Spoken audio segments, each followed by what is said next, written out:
Entendo perfeitamente o que estás a pensar neste momento. Parece absurdo. Parece pseudociencia barata. Parece o tipo de afirmación que encontras en blogs de conspiración ou en vídeos sensacionalistas sen fundamento. A idea de que a realidade non existe até a observares soa como filosofía vacía, como misticismo disfrazado de ciencia. Mas aquí está o problema. Non son místicos ou filósofos que chegaron a esta conclusión. Foron físicos. Físicos rigorosos, con ecuacións, con experiencias repetíveis, con premios Nobel.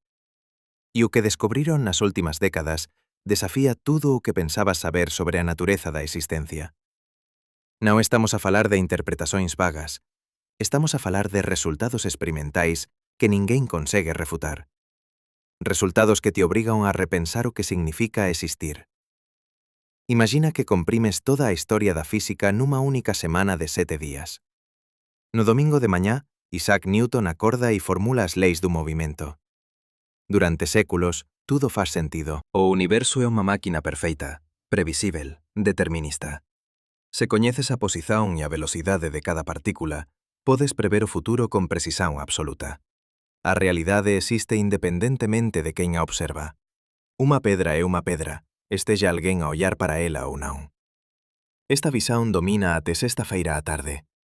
Entón, nas últimas 36 horas desta semana imaginaria, tudo colapsa. Max Planck descobre que a enerxía non é continua. Albert Einstein mostra que a luz é simultaneamente onda e partícula. Niels Bohr, Werner Heisenberg e Erwin Schrödinger constroen a mecánica cuántica. E no domingo á noite, nas últimas horas, as experiencias comezan a revelar algo perturbador. A realidade ao nivel fundamental non se comporta como unha máquina. Compórtase como unha posibilidade que só se torna real cando alguén observa. Agora vamos ao laboratorio. Ano de 1981, Universidade de París. O físico Alain Aspect e a súa equipa realizan unha experiencia que mudaría para sempre a nosa compreensón da realidade. Pegan en 2 fotóns entrelazados, partículas de luz criadas no mesmo evento cuántico. Sepáranos por unha distancia considerável. Depois meden as propiedades de un deles. E aquí está o xoque. No instante exacto en que meden o primeiro fotón, o segundo fotón, a kilómetros de distancia, instantaneamente asume unha propiedade complementar. Non há sinal a viaxar entre eles. Non há tempo para a información se propagar. É como se o universo esperase pela medición para decidir o que cada fotón debería ser. Antes da observación, ambos existían nun estado de pura posibilidade. A experiencia de Aspect confirmou matemáticamente o que Einstein chamaba de acción fantasmagórica a distancia. E Einstein odiaba esta idea precisamente porque ela implica que a realidade non é local, non é determinista, non é independente do observador. Mas tal vez estexas a pensar, isto é só con partículas minúsculas. No mundo real, no mundo dos obxetos que ves e tocas, as coisas existen independentemente de ti, certo? Errado. E aquí está onde a coisa fica verdadeiramente perturbadora. Vamos falar da experiencia da dupla fenda, realizada pela primeira vez por Thomas Young en 1801, mas refinada ao longo de 2 séculos até revelar a súa verdadeira natureza bizarra. Pegas nun ecrá con 2 fendas paradelas, disparas electróns, un de cada vez, a través das fendas. Se ninguén observa por cual fenda o electrón pasa, ele compórtase como unha onda. Pasa pelas 2 fendas simultaneamente e cría un padrón de interferencia no detector. Mas no momento en que colocas un detector para ver por cual fenda o electrón realmente pasa, o padrón da interferencia desaparece. O electrón compórtase como unha partícula, pasa por unha fenda apenas. A simples acción de observar muda fundamentalmente o comportamento da realidade. Pensa nisto por un momento. Non estamos a falar de perturbar o sistema con instrumentos groseiros. Experiencias modernas usan detectores tan subtís que a perturbación física é negligenciável. E mesmo así, o resultado é o mesmo. A observación colapsa a función de onda. Antes de observares, o electrón existe en superposición, nunha combinación de todos os estados posíveis. Depois de observares, ele escolle un estado. Mas quen escolle? O universo? A consciencia? Ninguén sabe. O que sabemos é que a matemática funciona. A ecuación de Schrödinger prevé con precisión asombrosa o comportamento das partículas. Mas a interpretación desa matemática divide os físicos a quase un século. Niels Bohr dicía que non faz sentido falar do que a partícula é antes da medición. Werner Heisenberg argumentaba que a realidade potencial se torna real a través da observación. Hugh Everett propós que todas as posibilidades acontecen, mas en universos paralelos. Cada interpretación soa máis louca que a anterior. Agora amplía a escala. ¿Será que este comportamento cuántico desaparece cuando pasamos de partículas individuais para obxetos maiores? Durante décadas, os físicos asumiron que sin. Asumiron que existe unha fronteira, un limite onde o mundo cuántico bizarro dá lugar a un mundo clásico familiar. Mas esa fronteira continúa a recuar. En 2010, cientistas da Universidade de California en Santa Bárbara conseguiron colocar un obxeto visível a ollo nu, un pequeno resonador mecánico, nun estado de superposición cuántica. Un obxeto con trilións de átomos comportándose como unha partícula cuántica, existindo en dois estados simultáneamente até ser observado. En 2019, investigadores en Viena demostraron interferencia cuántica con moléculas compostas por máis de 2000 átomos. A fronteira entre o cuántico e o clásico non é unha parede sólida. É unha zona nebulosa que depende da decoherencia, do entrelazamento con o ambiente. E cuanto máis isolamos os sistemas, máis o comportamento cuántico persiste, independentemente do tamaño. Entón, onde está o límite? Onde termina a estreñeza cuántica e comeza a realidade sólida que coñeces? A resposta honesta é: ninguén sabe. Algúns físicos argumentan que non há límite, que o universo inteiro é fundamentalmente cuántico e a aparencia de solidez é unha ilusión criada pela decoherencia masiva. Outros procuran unha teoría de colapso obxectivo, un mecanismo físico que force a función de onda a colapsar sen necesidade de observador. Mas até agora, nenhuma experiencia encontrou ese mecanismo. Todas as experiencias confirman a mesma coisa. A observación importa. A medición importa. E isto non é filosofía. É física experimental, repetida en laboratorios de todo o mundo, con resultados consistentes que ninguén consegue explicar completamente. Vamos tornar isto aínda máis concreto. Imagina un átomo de carbono no teu corpo. Ese átomo foi forjado no núcleo de unha estrela que explodiu a millares de millóns de anos. Viaxou pelo espazo interestelar. Incorporouse nunha nuben de gas. Condensouse nun planeta. Pasou por incontáveis reaccións químicas. Eventualmente tornouse parte de ti. Durante toda esa xornada, en cada momento, ese átomo existía nunha superposición de estados cuánticos. A súa posición non era definida. O seu momento non era definido. Era unha nuben de probabilidades. E só cando interaxe con o ambiente, cando é medido por outros átomos, por fotóns, por campos, é que colapsa temporariamente nun estado definido. Mas ese colapso non é permanente. Así que a interacción termina, o átomo volta a espallarse en posibilidades. Neste preciso momento, os átomos que compoen o teu cérebro, as moléculas que transportan os teus pensamentos, existen nesta danza constante entre posibilidade e actualidade. Agora considera o cérebro humano. 86.000 millóns de neuronios, cada neuronio conectado a millares de outros. Cada conexión mediada por neurotransmisores que atravesan sinapses. E esas sinapses ten dimensóns nanométricas. Escalas onde os efeitos cuánticos non poden ser ignorados. En 2014, Matthew Fisher, físico da Universidade de California, propós que ións de fósforo en moléculas de Posner, dentro dos neuronios, poderían manter entrelazamento cuántico por tempos sorprendentemente longos. Se isto for verdade, significa que o teu cerebro non é apenas unha máquina clásica, é un procesador cuántico.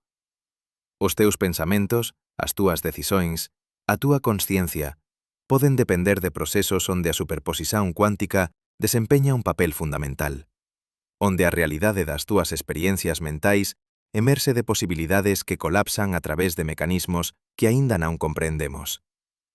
Mas aquí está a questão que te debe estar a incomodar. Se a realidade non existe até ser observada, quen observou o universo antes de existiren observadores? Quen colapsou a función de onda do Big Bang? Esta é a pergunta que mantén os cosmólogos cuánticos acordados a noite. Unha resposta posíbel vén da interpretación de moitos mundos de Hugh Everett. Nesa visión non há colapso. Todas as posibilidades acontecen. O universo ramifícase constantemente en versións paralelas. Cuando observas un electrón, non estás a facer con que ele escolla un estado. Estás a tornarte entrelazado con ele, e o universo divídese en ramos onde cada resultado posíbel ocorre. Noutro ramo, unha versión de ti observou o resultado oposto. Ambas as versións son igualmente reais. Esta interpretación elimina o problema do observador, mas ao custo de multiplicar infinitamente a realidade. Outra resposta vén da interpretación de Copenhaga, defendida por Niels Bohr. Nesa visão, non faz sentido falar do que aconteceu antes da primeira observación. O universo primitivo existía nun estado de pura potencialidade. Só cando estruturas complexas emerxiran, estruturas capaces de facer medições, é que a realidade comezou a solidificarse. Mas isto levanta outra questão. O que conta como medição? Precisa de ser un ser consciente? Ou cualquier interacción física serve? Se cualquier interacción serve, entón o universo está constantemente a medirse a sí propio e a realidade emerxe dese proceso de autoobservación. Se precisa de consciencia, entón estamos de volta ao problema. De onde veio a primeira consciencia para colapsar a primeira función de onda? Vamos agora a unha experiencia que torna tudo isto aínda máis extraño. Chámase experiencia de escolla retardada, proposta por John Wheeler en 1978 e realizada con suceso varias veces desde entón. Funciona así. Envías un fotón a través de un interferómetro. O fotón pode tomar dois camiños diferentes. No final, decides se vais medir por cual camiño o fotón pasou ou se vais deixalo interferir consigo propio. Mas aquí está o truque. Tomas esa decisión depois de o fotón xa ter entrado no aparello. Depois de xa ter pasado pelo ponto onde debería ter escollido un camiño ou ambos. E o resultado? O fotón compórtase de acordo con a túa decisión futura. Se decides medir o camiño, ele terá tomado un camiño. Se decides non medir, ele terá tomado ambos. A túa escolla no presente parece afectar retroactivamente o comportamento do fotón no pasado. Isto non é viaxe no tempo. Non podes enviar información para o pasado. Mas desafía completamente a nosa noción de causalidade. Suxere que a realidade non é unha secuencia fixa de eventos que se desenrolan do pasado para o futuro. É unha rede de posibilidades que se actualizan de forma non local no espazo-tempo. O pasado non está fixo até ser observado. O futuro influencia o pasado a través do colapso da función de onda. E isto non é especulación. É o que as ecuações prevén e o que as experiencias confirman. En 2007, cientistas franceses realizaron unha versión cósmica desta experiencia usando luz de cuasares distantes. A luz viaxou millares de millóns de anos. E mesmo así, a decisión de como medila aquí e agora afectou retroactivamente o camiño que ela tomou a millares de millóns de anos. Entón, o que é a realidade?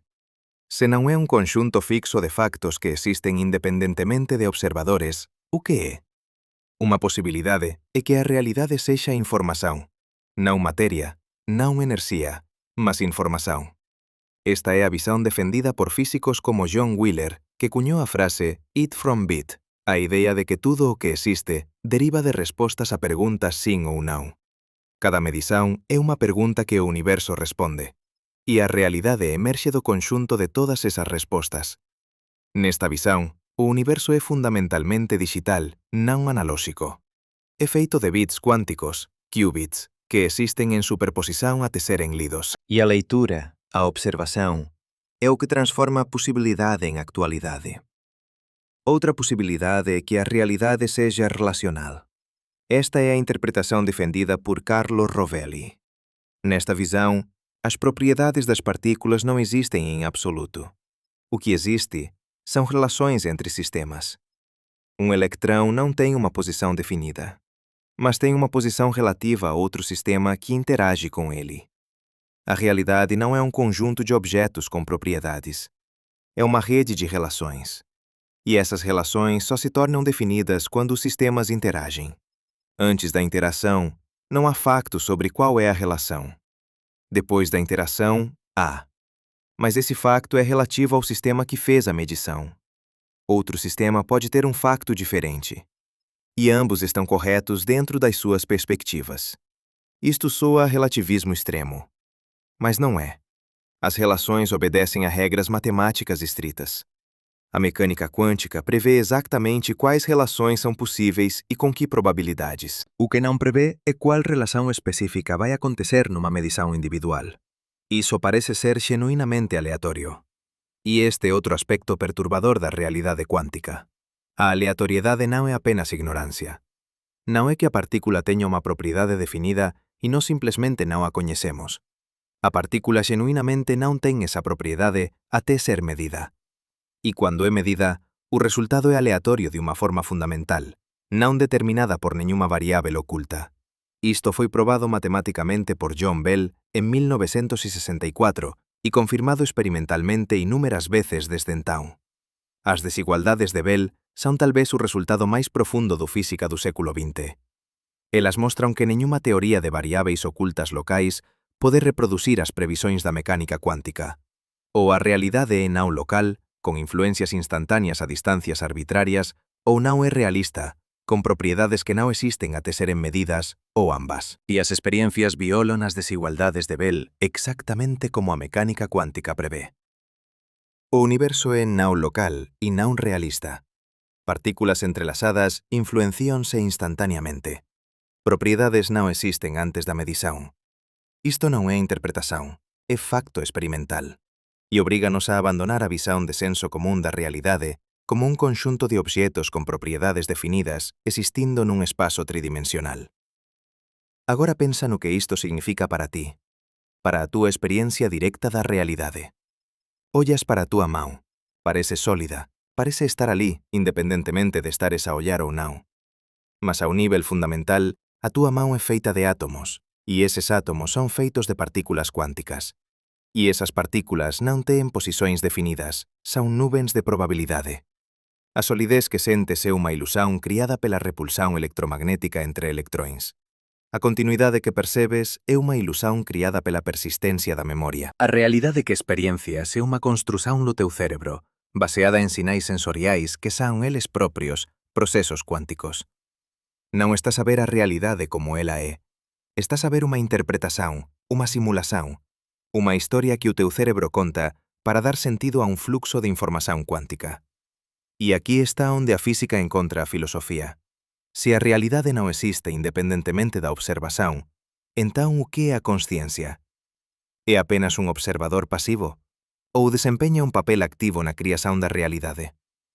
Algúns físicos, como Eugene Wigner, argumentaron que a consciencia é necesaria para colapsar a función de onda, que sen observadores conscientes, o universo permanecería nun estado de superposición indefinida. Outros, como Roger Penrose, propoen que a consciencia emerxe de procesos cuánticos no cérebro, especificamente en estruturas chamadas microtúbulos dentro dos neuronios. Nesta visão, a consciencia non é apenas un produto da computación clásica. É un fenómeno cuántico, entrelazado con a propia estrutura da realidade. Mas a maioría dos físicos rejeita estas ideas. Argumentam que a decoherencia, a interação com o ambiente, é suficiente para explicar o colapso aparente da função de onda. Não precisas de consciência. Qualquer interação com um sistema macroscópico serve. O ambiente está constantemente a medir o sistema quântico, destruindo a superposição, criando a aparência de um estado definido. Nesta visão, a consciência é irrelevante para a física quântica. É apenas mais um sistema físico, sujeito às mesmas leis. Mas isto não resolve o problema. Apenas o empurra para trás. Se o ambiente colapsa a função de onda, quem colapsa a função de onda do ambiente? E do ambiente do ambiente? Eventualmente, tens de incluir o universo inteiro. E então estás de volta à questão: o que colapsa a função de onda do universo? A resposta pode ser que não há colapso, que a función de onda do universo nunca colapsa, que todas as possibilidades coexisten en superposición. E o que percebes como realidade é apenas un ramo desa superposición, un fío nunha tapezaría infinita de historias paralelas.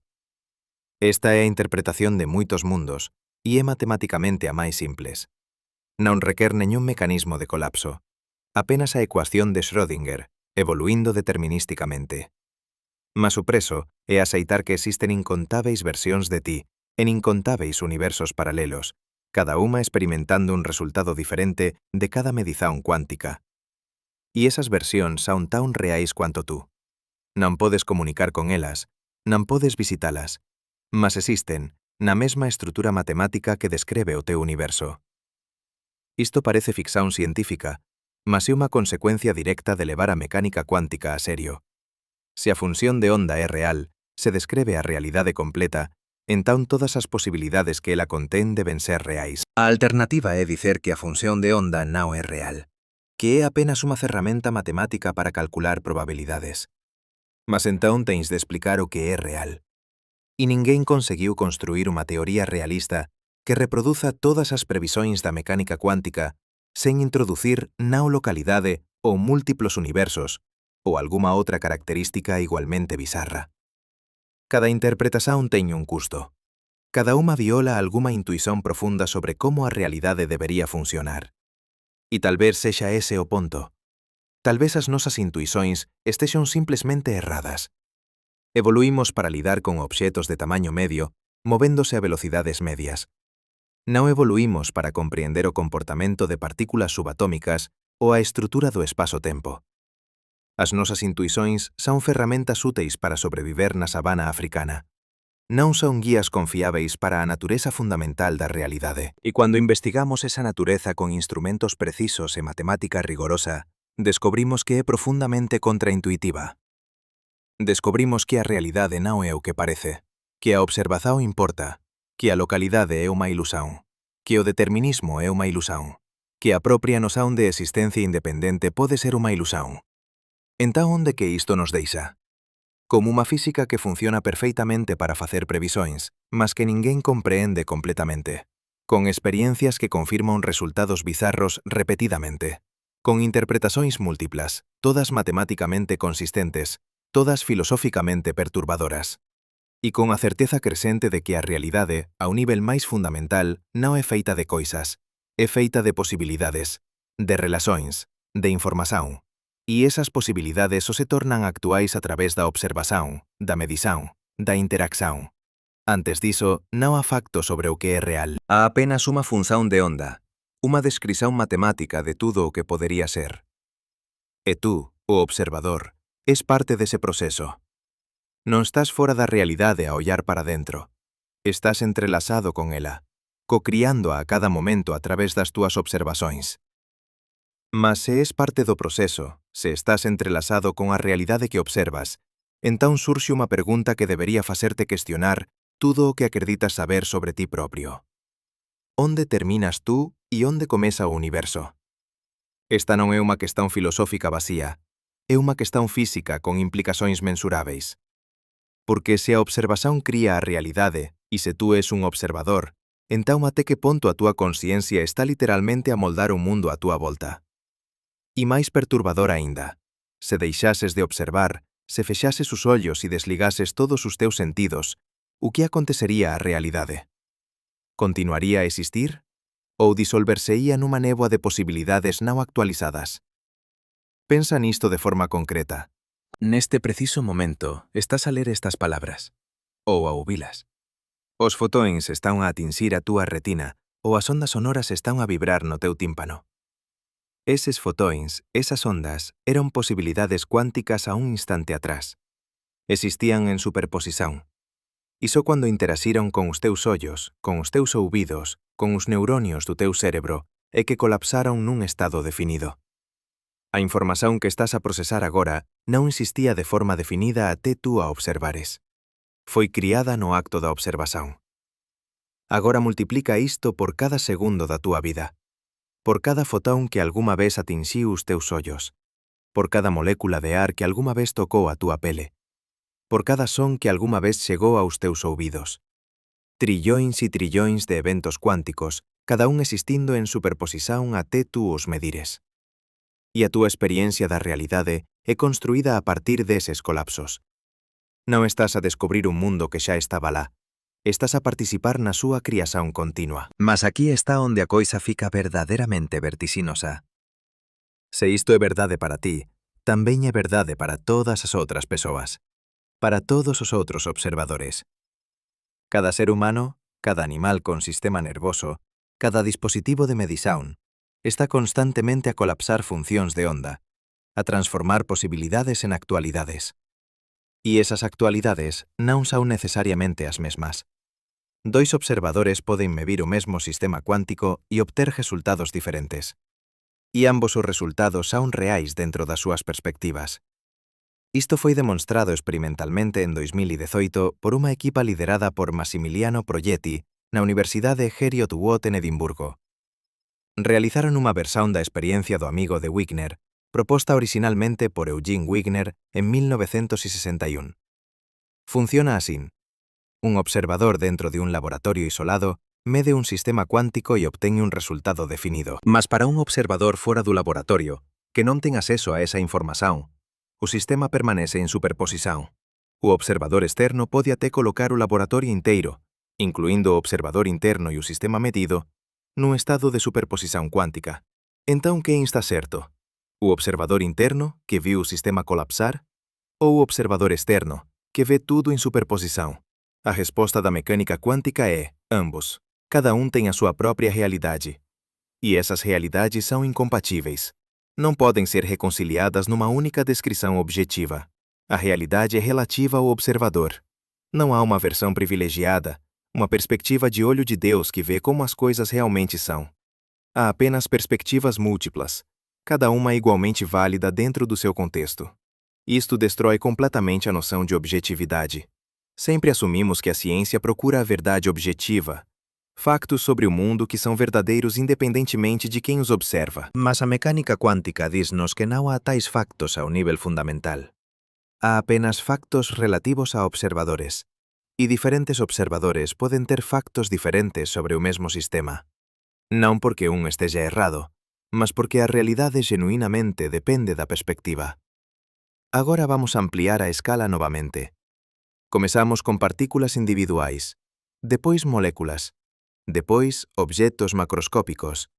Agora vamos ao universo inteiro. Se a realidade non existe até ser observada, como é que o universo existiu durante os primeiros 9.000 millóns de anos antes de apareceren os primeiros observadores? Ou será que non existiu? Será que o pasado do universo é tão indefinido quanto o futuro até ser observado? Esta questão levou John Wheeler a propor unha idea radical chamada universo participativo. Nesta visão, o universo non ten unha historia definida. Ten múltiplas historias posíveis, todas en superposición. E só cando observadores aparecen e comezan a facer medições é que esas historias colapsan en algo definido. Mas aquí está o truque. As medições que facemos hoxe poden retroactivamente determinar o que aconteceu no pasado.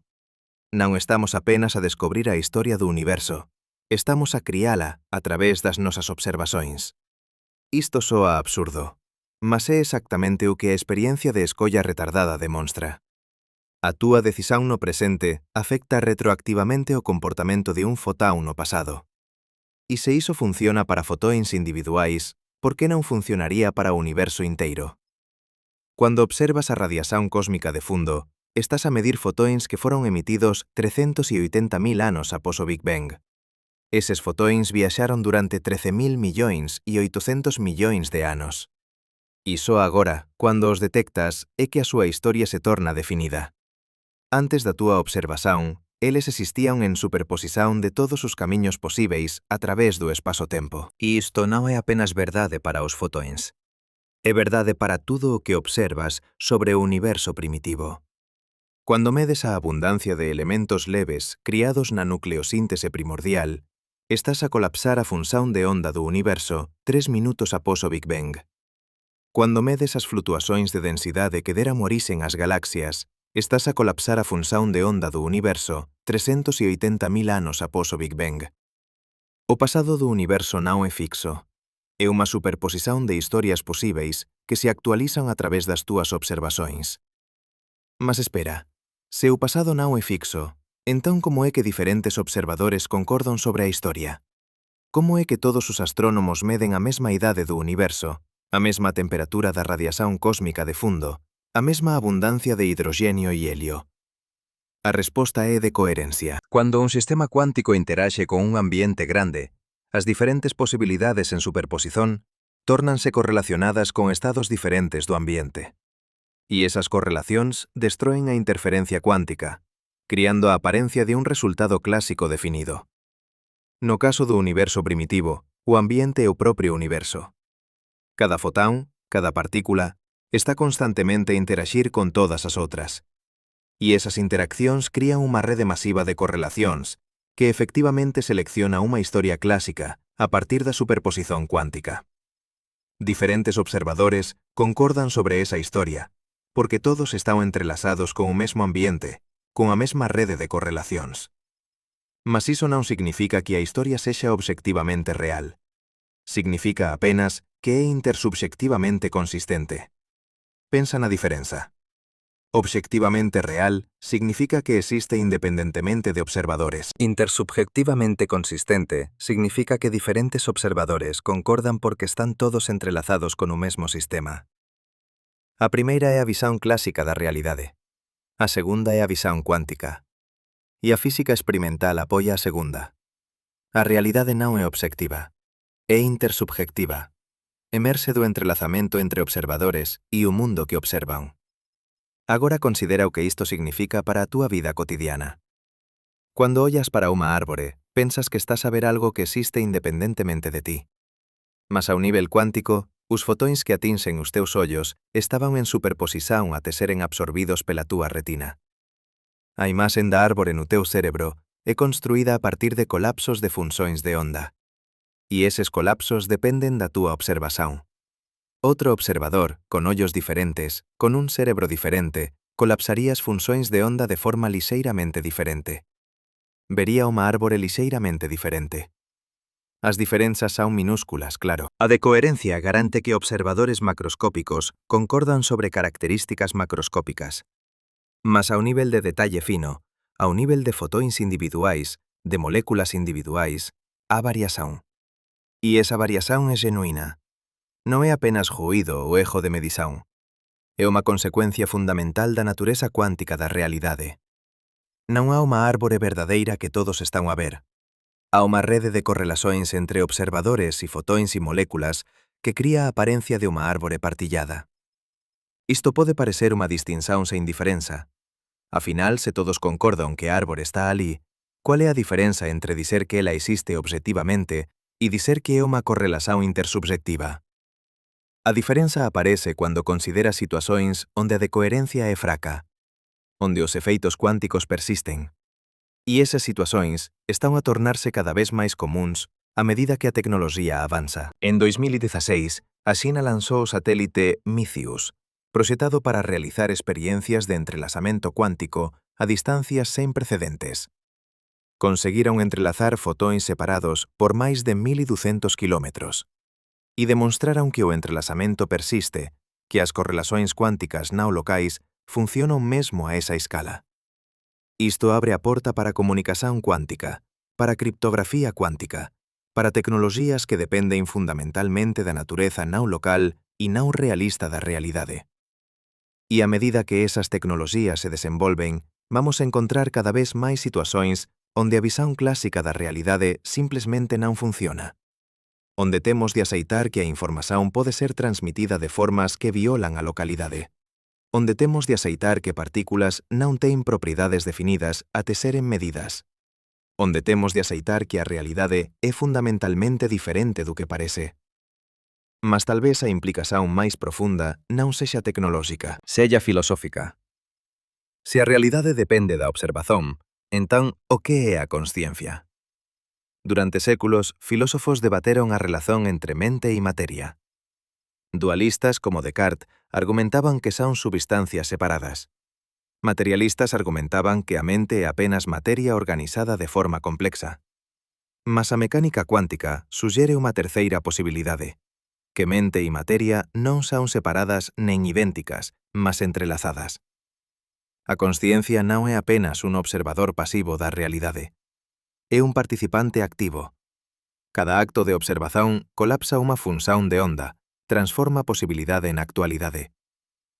E se a consciencia é necesaria para ese colapso, entón a consciencia non é un epifenómeno, un subproduto accidental da evolución.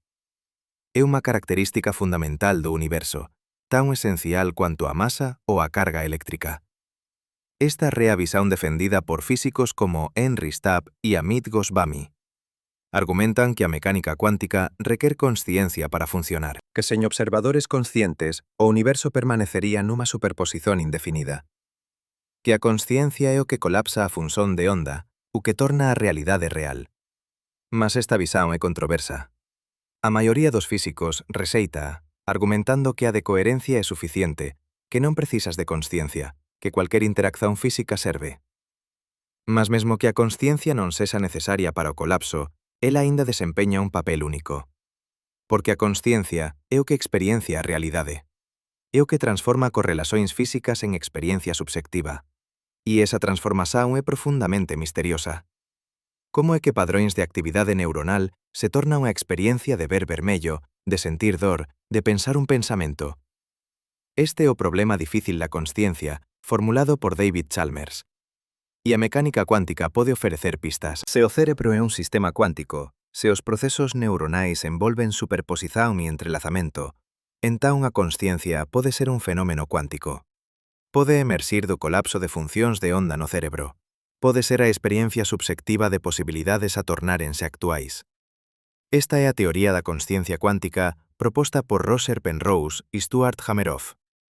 Argumentan que microtúbulos dentro dos neuronios mantén estados cuánticos coherentes e que o colapso deses estados, gobernado por efeitos gravitacionais cuánticos, é o que cría momentos de consciencia.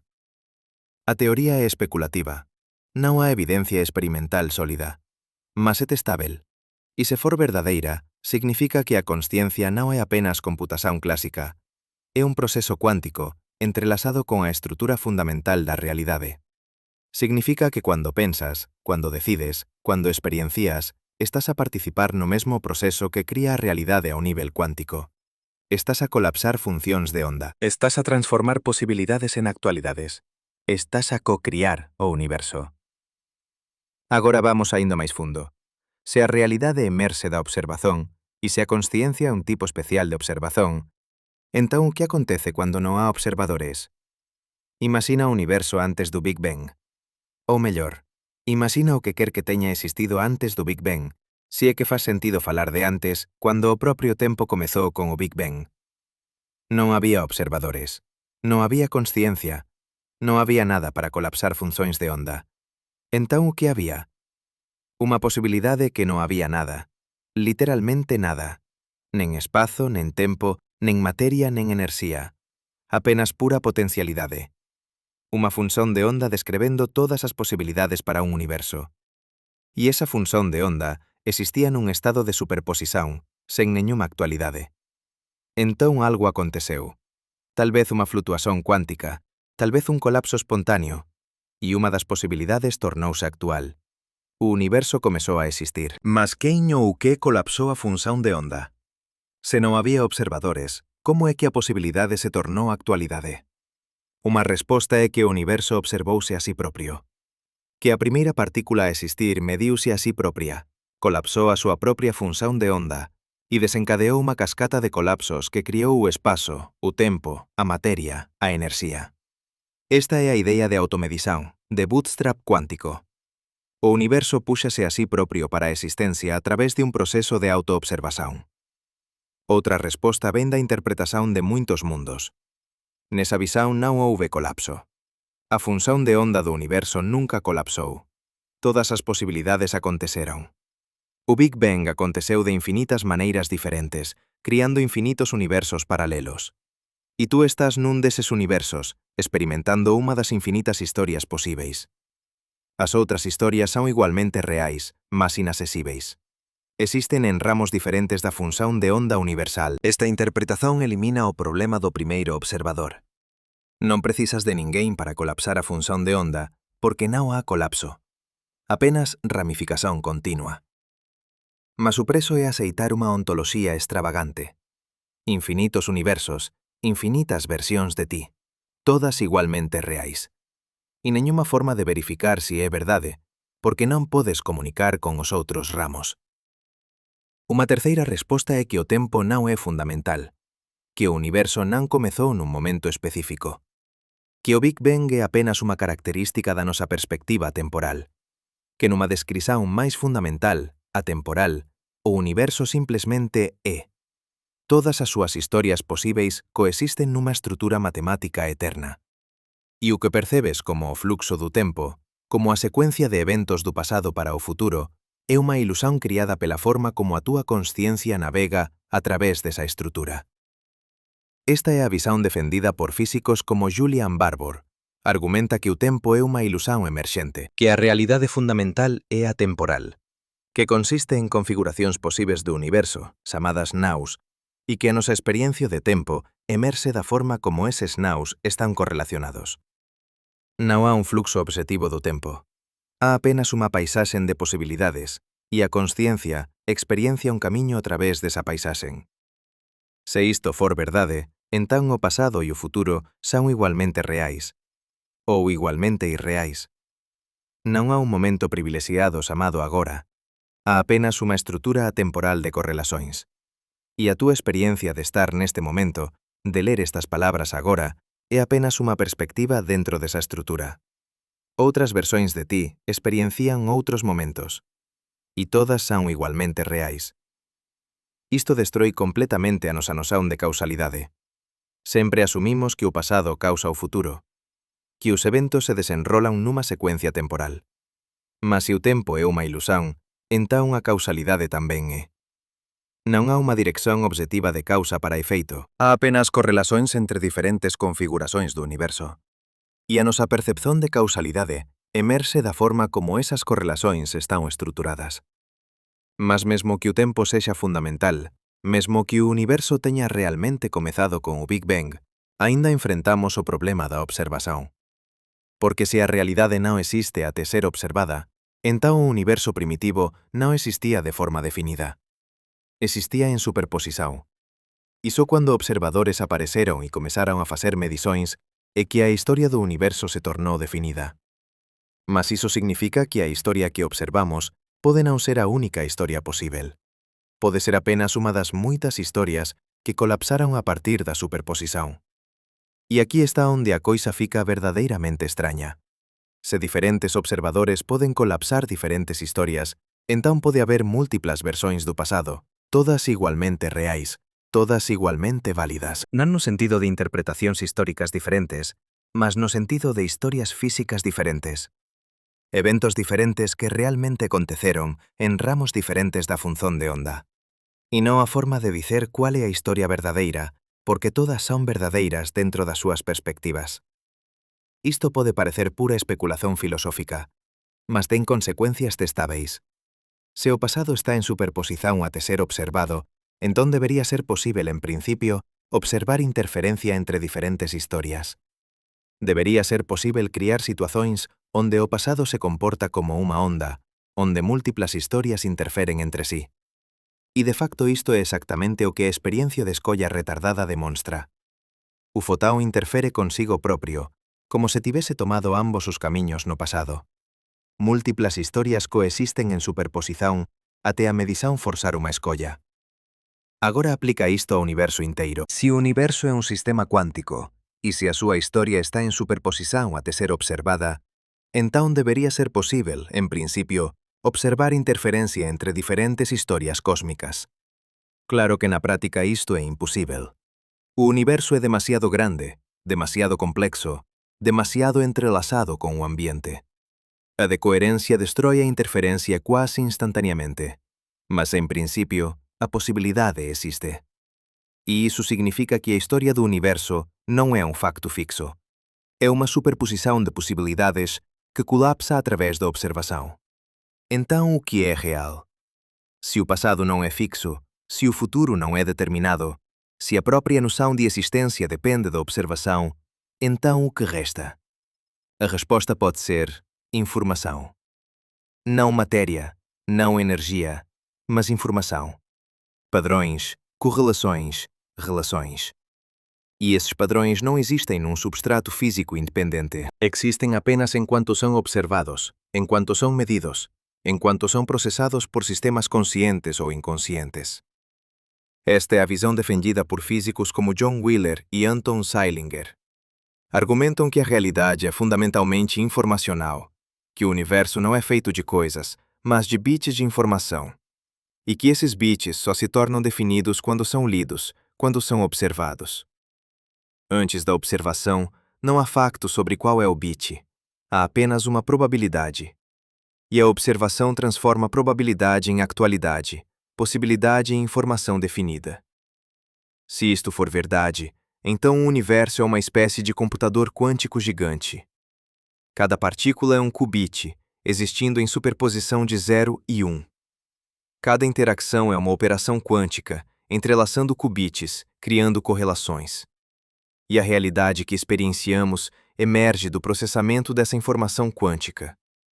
Não estamos a descobrir factos pré-existentes. Estamos a executar un programa, a procesar información, a criar realidade a través da computación.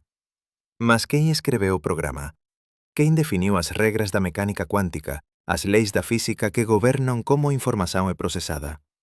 Esta é a questão final, e ninguén sabe a resposta. Talvez as leis sejam necesarias, únicas, a única forma consistente de estruturar a realidade. Talvez sejam contingentes, uma escolha entre muitas possibilidades. Talvez sejam elas próprias emergentes, surgindo de algo mais fundamental que ainda não compreendemos. O que sabemos é que as leis funcionam, que a mecânica quântica faz previsões incrivelmente precisas, que nunca foi refutada por nenhuma experiência, que é a teoria mais bem-sucedida da história da ciência, e que nos diz algo profundo e perturbador sobre a natureza da realidade, que não é o que parece, que depende da observação, que é não local, não realista, não determinista, que é feita de posibilidades que se tornam actuais a través de processos que ainda não compreendemos completamente. E tú, o observador, és parte esencial desse proceso. Não és un espectador pasivo, és un participante activo.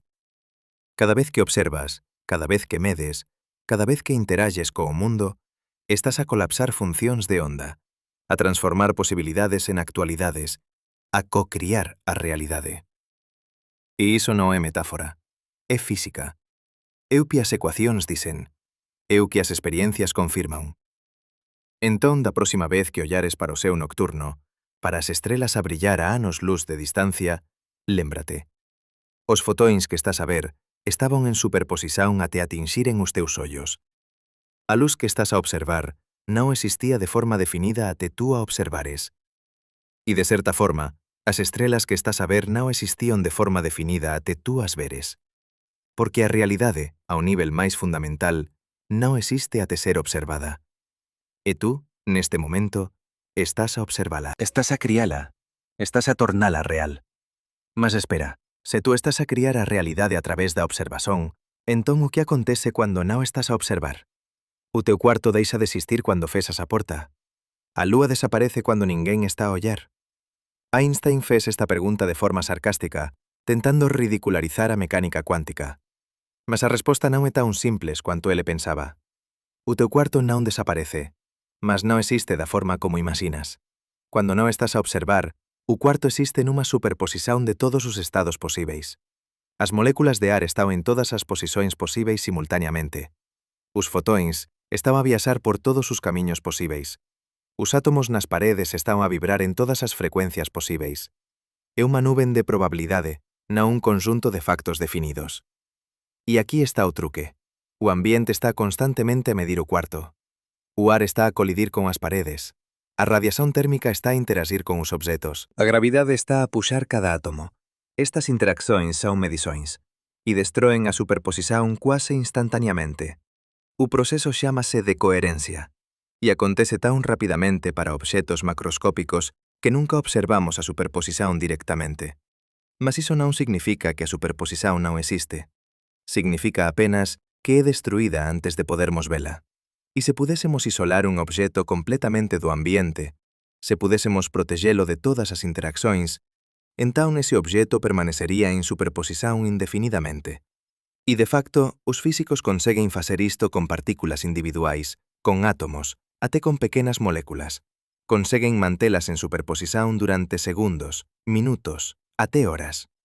O récord actual é unha molécula con máis de 2000 átomos, mantida en superposición de estar en 2 lugares ao mesmo tempo. 2000 átomos. Iso non é unha partícula subatómica.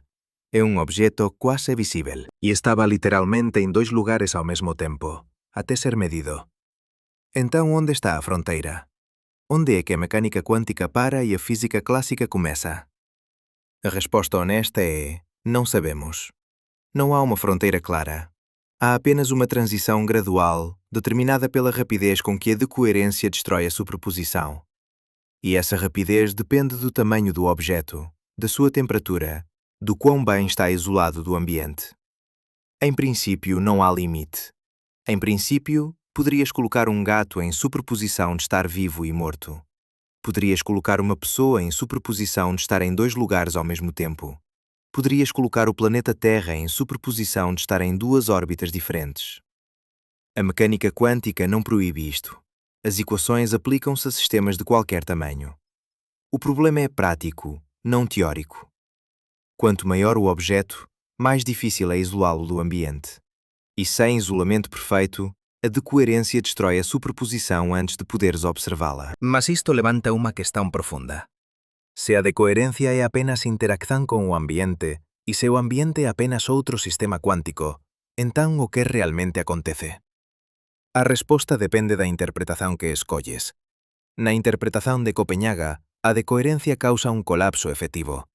A función de onda non colapsa realmente, mas compórtase como se tivese colapsado, porque a información sobre a superposición fica espallada pelo ambiente de forma irreversible. Non podes recuperala. Non podes reverter o proceso. Para todos os efeitos prácticos, o sistema está nun estado definido. Mas na interpretación de moitos mundos non há colapso. A decoherencia causa ramificación. O sistema entrelázase con o ambiente e ambos entran en superposición. O gato fica entrelazado con o ar na caixa, con os átomos do veneno, con os fotóns que ricoxetean nas paredes. E todo ese sistema entra en superposición de 2 versões. Uma onde o gato está vivo, outra onde está morto. E tú, cando abres a caixa, entrelázaste con ese sistema. Entras en superposición. Unha versón de ti ve o gato vivo, outra versón ve o gato morto. E ambas as versões son igualmente reais. Ambas existen en ramos diferentes da función de onda universal. Mas non poden comunicar. Non poden saber unha da outra. Cada unha pensa que é a única versón real. Isto parece loucura, mas é matematicamente consistente e resolve moitos problemas da interpretación de Copenhaga. Non precisas de un mecanismo de colapso misterioso. Non precisas de definir o que conta como observador. Non precisas de explicar como é que a observación causa colapso. Apenas deixas a ecuación de Schrödinger evoluir. E a ramificación acontece automáticamente. O preso é aceitar que existen incontáveis versões de ti. Cada decisión cuántica cría unha ramificación. Cada medición cría novos ramos. E o número de ramos crece exponencialmente a cada fracción de segundo. Porque non son apenas as medições deliberadas que causan ramificación. É cada interacción cuántica, cada colisón entre átomos, cada decaimento radioactivo, cada flutuación do vácuo. O universo está constantemente a ramificarse en versões paralelas. E todas son igualmente reais. Todas obedecen ás mesmas leis da física. Todas contén observadores conscientes que pensan que o seu ramo é o único real. E non há forma de probar que están errados. Porque non podes viaxar entre ramos. Non podes comunicar con as outras versões de ti. Estás preso no teu ramo, experimentando unha historia entre infinitas. Mas aquí está onde fica verdadeiramente perturbador. Se a interpretación de moitos mundos está correcta, entón cada escolla que faces cría ramificación. Non apenas escollas cuánticas, escollas macroscópicas tamén. Porque cada escolla macroscópica depende de eventos cuánticos no teu cerebro. Neuronios a disparar. Neurotransmisores a atravesar sinapses. Canais iónicos a abrir e fechar. Todos estes procesos son fundamentalmente cuánticos. Entón, cando decides virar á esquerda en vez de a direita, non estás a facer unha escolla. Estás a ramificarte. Unha versón de ti vira á esquerda, outra vira á direita. E ambas pensan que fixeron unha escolla libre. Ambas senten que controlan as súas accións. Mas na realidade non há escolla. Há apenas ramificación determinística da función de onda. Isto destrói o libre-arbitrio? Depende do que entendes por libre-arbitrio. Se libre-arbitrio significa que poderías ter feito diferente, entón sin, destrói. Porque non poderías ter feito diferente. Fixeste todas as escollas posíveis.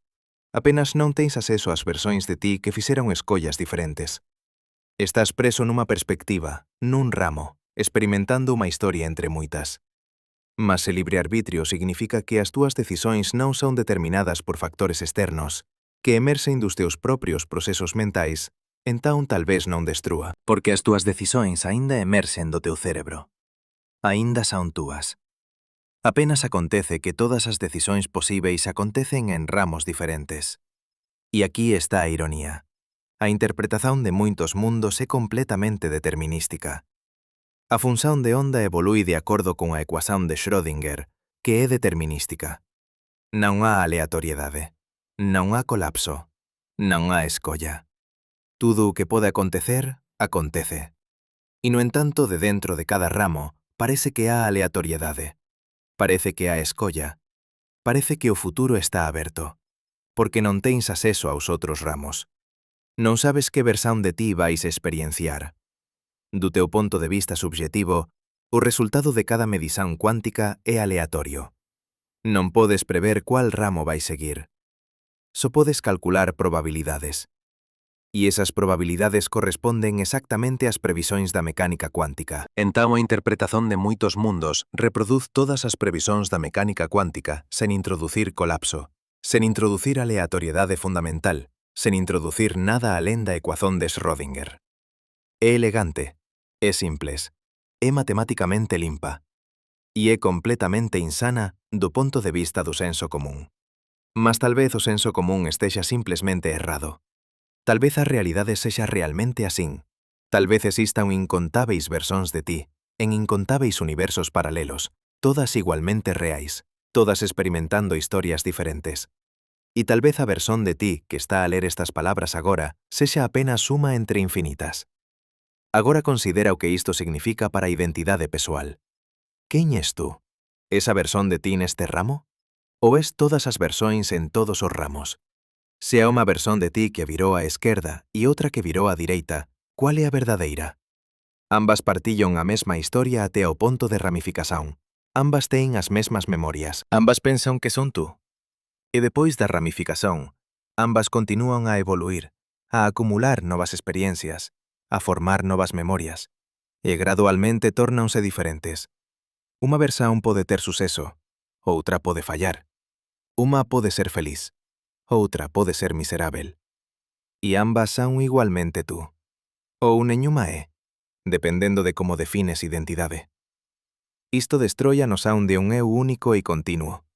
Suxere que a identidade pessoal é unha ilusión, unha construción útil, mas fundamentalmente falsa. Non há un tú que persiste a través do tempo. Há apenas unha secuencia de estados mentais, cada un emerxindo do anterior, cada un pensando que é o mesmo eu. E na interpretación de moitos mundos, esa secuencia ramifícase constantemente, criando múltiplas versóns futuras de cada estado presente. Entón, o que persiste? O que é real? Talvez apenas padróns. Padróns de información que se propagan a través do tempo e a través dos ramos. E eses padróns non son coisas, son procesos. Sao dinámicos, en constante mudanza, en constante ramificación. E o que chamas de eu é apenas un padrón temporario nese fluxo de información. Mas mesmo que rexeites a interpretación de moitos mundos, mesmo que prefiras Copenhaga ou Bohm ou cualquer outra interpretación, aínda enfrentas o problema fundamental. A realidade cuántica non se comporta como obxetos clásicos. Non há factos definidos sobre posición, momento, spin, polarización. Há apenas probabilidades. E esas probabilidades só se tornan actuais a través da medición. E aquí está o que ninguén te dis. Ninguén sabe o que é unha medición. Parece unha pregunta simples, mas non é. Unha medición é unha interacción física entre dois sistemas. Mas nem todas as interaccións contan como medições. Algunhas interaccións preservan a superposición, outras destroina, e non há unha regra clara para distinguir entre elas. Na práctica, Uma medição é qualquer interacção que causa de coherência suficientemente rápida para destruir a interferência. Mas isto circular. Estás a definir medição em termos de decoherência e decoherência em termos de medição. E não explica o que realmente acontece durante uma medição. Não explica como é que a possibilidade se torna actualidade. Alguns físicos argumentam que não precisas de explicar, que a mecânica cuántica é apenas uma ferramenta para fazer previsões, não uma descrição da realidade. Que perguntar o que realmente acontece durante uma medição é como perguntar o que realmente acontece quando divides um número. Não acontece nada, é apenas matemática. É apenas uma forma de calcular resultados. Esta é a interpretação instrumental. E é popular entre físicos que queren evitar questões filosóficas. Cálate e calcula, como dice David Mermin. Non preguntes o que significa, apenas usa as ecuações. Elas funcionam. Iso é suficiente. Mas non é suficiente, porque a mecánica cuántica non é apenas unha ferramenta matemática.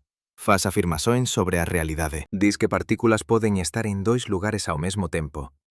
Diz que partículas entrelazadas influencianse instantaneamente. Diz que a observación afecta ao observado. Estas non son apenas previsões matemáticas, son afirmações sobre como o mundo funciona. E se esas afirmações son verdadeiras, entón temos de as levar a serio. Temos de perguntar o que significan. Temos de tentar comprender o que está realmente a acontecer. E cando facemos iso, descobrimos que todas as interpretações ten problemas. Todas violan algunha intuición profunda. Todas nos forzan a abandonar algo que pensábamos ser obvio sobre a realidade. Copenhaga fórzanos a abandonar o realismo. A aceitar que propiedades non existen até seren medidas. Muitos mundos fórzanos a abandonar a unicidade. A aceitar que existen incontáveis versões de nós. Bohm fórzanos a abandonar a localidade, a aceitar influencias instantáneas a distancias arbitrarias. Cada interpretación ten un preso, e ninguén sabe cuál é o preso correcto a pagar. Mas há algo en que todas as interpretações concordan. A realidade cuántica é non clásica. Non se comporta como obxectos do día a día, non obedece ás regras do senso común. E cualquier tentativa de forzala a obedecer a esas regras falla. As desigualdades de Bell proban isto matemáticamente. As experiencias confirman-no empíricamente. Non há escapatoria. Entón, o que facemos con esta información? Como vivemos nun mundo onde a realidade non existe até ser observada? Onde partículas poden estar en dois lugares ao mesmo tempo? Onde o pasado pode ser afectado pelo futuro? Onde existen, tal vez, infinitas versões de nós en universos paralelos? A resposta honesta é: non sabemos. A mecánica cuántica ten 100 anos, e aínda estamos a tentar compreender o que significa. Aínda estamos a debater interpretações. Aínda estamos a descubrir novas consecuencias extrañas. E cada nova descoberta torna a imaxe máis extraña, non menos. Considera a información cuántica. Nos últimos 30 anos, os físicos descubriron que a información cuántica se comporta de forma fundamentalmente diferente da información clásica. Non podes copiar un estado cuántico. Isto é probado pelo teorema da non-clonaxe. Se tentas medir un estado cuántico para copialo, destruís a superposición. A información é perdida. Mas podes teletransportar un estado cuántico. Podes destruílo nun lugar e recrialo noutro, usando entrelazamento. Isto foi demonstrado experimentalmente con fotóns, átomos, até con pequenos obxetos macroscópicos. A información cuántica pode ser transferida instantaneamente a través do espazo, sen viaxar pelo espazo intermedio. Isto non viola a relatividade porque non podes usar o teletransporte para enviar mensaxes. Precisas de un canal clásico para completar o proceso. Mas aínda así é profundamente extraño. A información desaparece nun lugar e aparece noutro. E durante o proceso non existe en lugar neñún. Está distribuída entre partículas entrelazadas, non localizada en neñún ponto específico do espazo. Isto suxere que o espazo non é fundamental, que é emergente, que a realidade fundamental é unha rede de entrelazamento e o espazo tridimensional que experienciamos emerce desa rede. Esta é a idea defendida por físicos como Mark van Ramsdonck e Juan Maldacena. Argumentan que o espazo é literalmente tecido a partir de entrelazamento cuántico. Se isto for verdade, entón a geometría do espazo depende do padrón de entrelazamento. Muda o entrelazamento e mudas a geometría. Destrói o entrelazamento e o espazo desaparece. Non há espazos en entrelazamento. Non há distancias en correlación cuántica. O propio tecido da realidade é información cuántica. E aquí está onde a física cuántica encontra a gravidade. Einstein mostrou que a gravidade é curvatura do espazo-tempo. Masas curvan o espazo, e esa curvatura é o que experienciamos como forza gravitacional. Mas se o espazo é emergente, se é tecido a partir de entrelazamento, entón a gravidade tamén debe ser emergente. Debe surxir de procesos cuánticos máis fundamentais. Esta é a idea central da gravidade cuántica, e é o maior problema non resolvido da física teórica. Temos dúas teorías incrivelmente ben sucedidas, a mecánica cuántica que describe o moito pequeno e a relatividade xeral, que describe o moito grande. E elas son incompatíveis. Non podes simplemente xuntalas. Cando tentas, obtens infinitos, absurdos matemáticos, previsóns sen sentido. Algo ten de ceder. Ou a mecánica cuántica está incompleta, ou a relatividade xeral está incompleta, ou ambas están incompletas. E precisamos de unha teoría máis fundamental que unifique as dúas. Unha teoría da gravidade cuántica. Unha teoría de tudo. E aquí está o problema. Non sabemos como construir esa teoría. Temos candidatos: teoría das cordas, gravidade cuántica en loop, triangulações dinámicas causais. Cada unha ten sucesos e problemas. Cada unha faz previsóns que non podemos testar con a tecnoloxía actual. E nenhuma está completa. Mas todas concordan nun punto. Ao nivel máis fundamental, o espazo e o tempo non son continuos, son discretos. Son feitos de unidades mínimas, cuanta de espazo e tempo. Abaixo de unha certa escala, a escala de Planck, o espazo-tempo deixa de facer sentido. Tórnase unha espuma cuántica, unha superposición de xeometrías, unha flutuación caótica de posibilidades. A escala de Planck é incrivelmente pequena. Un comprimento de Planck é cerca de 10 elevado a menos 35 metros. Un tempo de Planck é cerca de 10 elevado a menos 44 segundos. Estas son as escalas onde a gravidade cuántica se torna importante. E non temos forma de sondar esas escalas directamente. Non temos aceleradores de partículas suficientemente poderosos. Non temos detectores suficientemente sensíveis. Entón, como sabemos que a gravidade cuántica é necesaria? Porque as situacións onde tanto a mecánica cuántica como a relatividade xeral son importantes. Buracos negros. O Big Bang. Nestas situacións, non podes ignorar a gravidade. E non podes ignorar efeitos cuánticos. Precisas de ambas. E cando tentas usar ambas, obtens paradoxos. O paradoxo da información do buraco negro é o máis famoso.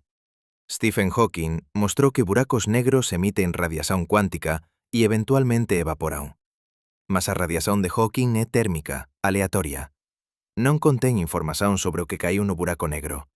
Entón, cando o buraco negro evapora completamente, a información é perdida, destruída, desaparecida do universo. Mas a mecánica cuántica diz que a información non pode ser destruída. É unha lei fundamental. A evolución cuántica é unitaria, reversible. Se coñeces o estado presente, podes calcular o estado pasado e o estado futuro. A información é conservada, sempre. Entón temos unha contradición. A relatividade xeral diz que a información é destruída en buracos negros. A mecánica cuántica diz que a información non pode ser destruída. Ambas non poden estar corretas. Algo ten de ceder. A maioría dos físicos agora acredita que a información non é destruída, que de alguma forma é preservada na radiación de Hawking, codificada de forma subtil que non compreendemos aínda. Mas isto requer que a relatividade xeral sexa modificada ao nivel cuántico. Requer gravidade cuántica. E aquí está onde fica verdadeiramente extraño. Se a información é preservada, entón o interior do buraco negro debe estar conectado ao exterior de forma non local. Debe haber correlações cuánticas, entrelazamento, entre a radiación de Hawking e o que está dentro do horizonte de eventos. E esas correlações deben violar a geometría clásica do espazo-tempo. Isto levou á idea de buracos de miñoca. ER = EPR, a conxectura de que partículas entrelazadas están conectadas por buracos de miñoca microscópicos. que o entrelaçamento cuántico é literalmente unha ponte a través do espazo-tempo. Que cuando dúas partículas están entrelazadas, há un túnel cuántico conectándoas, permitindo correlazones instantáneas. Se isto for verdade, entón o espazo-tempo ten unha estrutura moito máis rica do que pensábamos. Non é apenas unha xeometría suave. É unha rede de buracos de miñoca, de conexóns cuánticas, de atallos a través do espazo. E esas conexóns son criadas e destruídas constantemente a través de procesos cuánticos. Isto muda completamente a nosa imaxe da realidade. O espazo non é un palco pasivo onde os eventos acontecen. É un participante activo, entrelazado con a materia, emerxindo de procesos cuánticos, mudando dinámicamente en resposta a medições e interaccións. E tú, o observador, es parte dese proceso. Cada vez que observas, cada vez que medes, estás a mudar o padrón de entrelazamento. Estás a reconfigurar a rede cuántica. Estás a alterar a xeometría do espazo-tempo a un nivel máis fundamental. Isto non é metafísica vaga. É unha consecuencia directa de levar a mecánica cuántica e a relatividade xeral a serio. É o que as ecuaxóns suxeren cando tentas unificalas.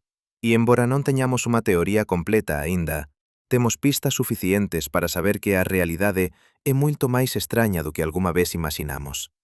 E agora chegamos ao ponto onde a teoría encontra algo que neñún físico esperaba, onde os instrumentos máis precisos algunha vez construídos comezaron a devolver números que simplesmente non facían sentido.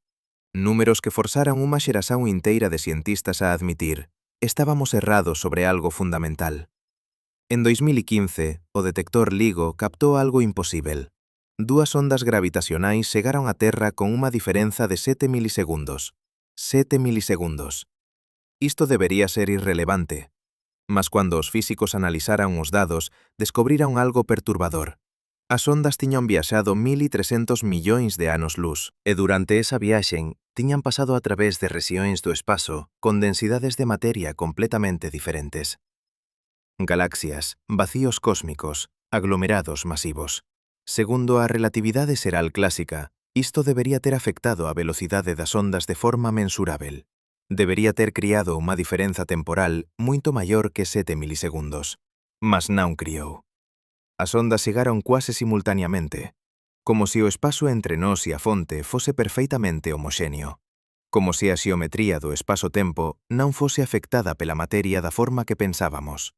Os físicos verificaron os cálculos decenas de veces, verificaran os instrumentos, verificaran as suposicións, e sempre chegaban á mesma conclusión.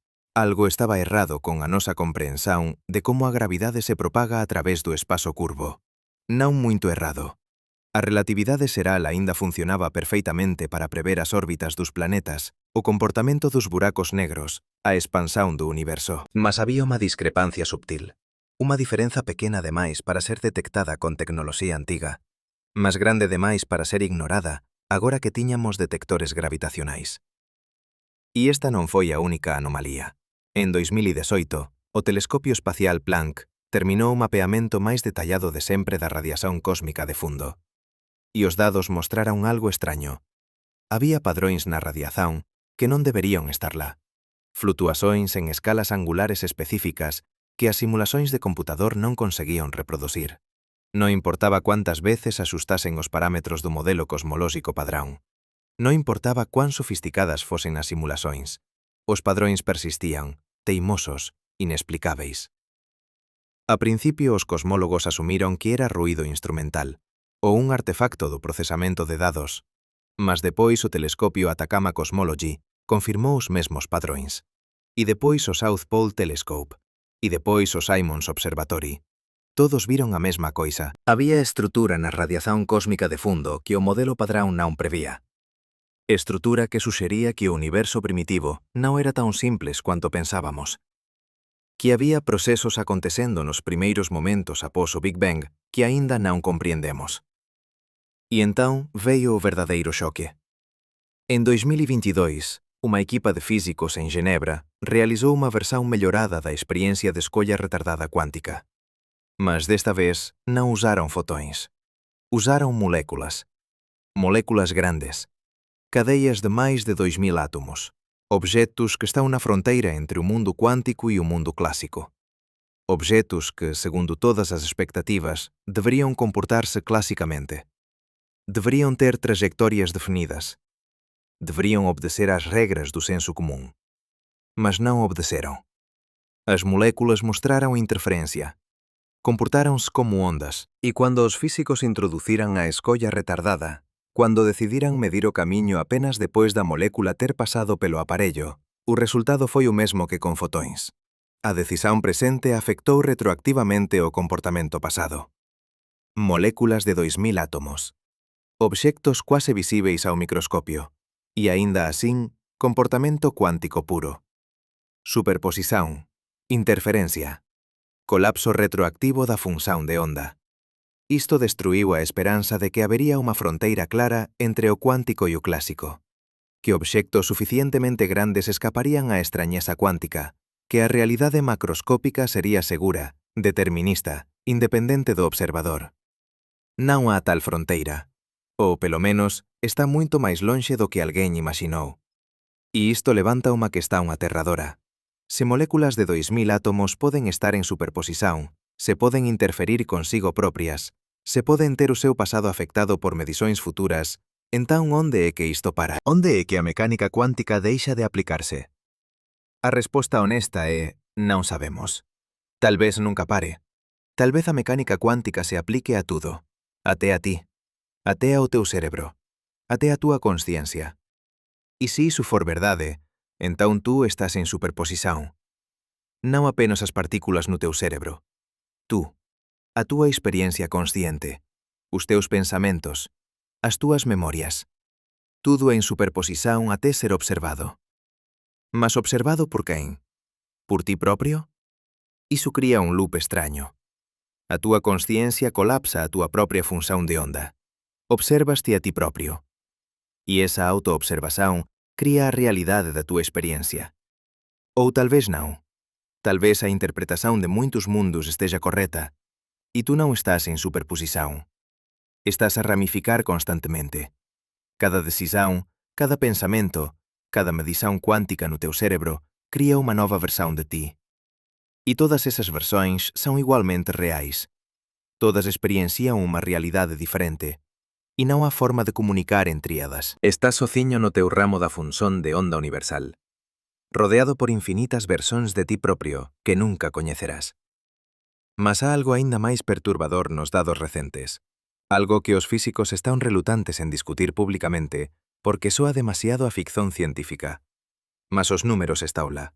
Nos dados do LIGO, nos dados do Planck, nos dados das experiencias de interferencia molecular. E apontan todos na mesma dirección.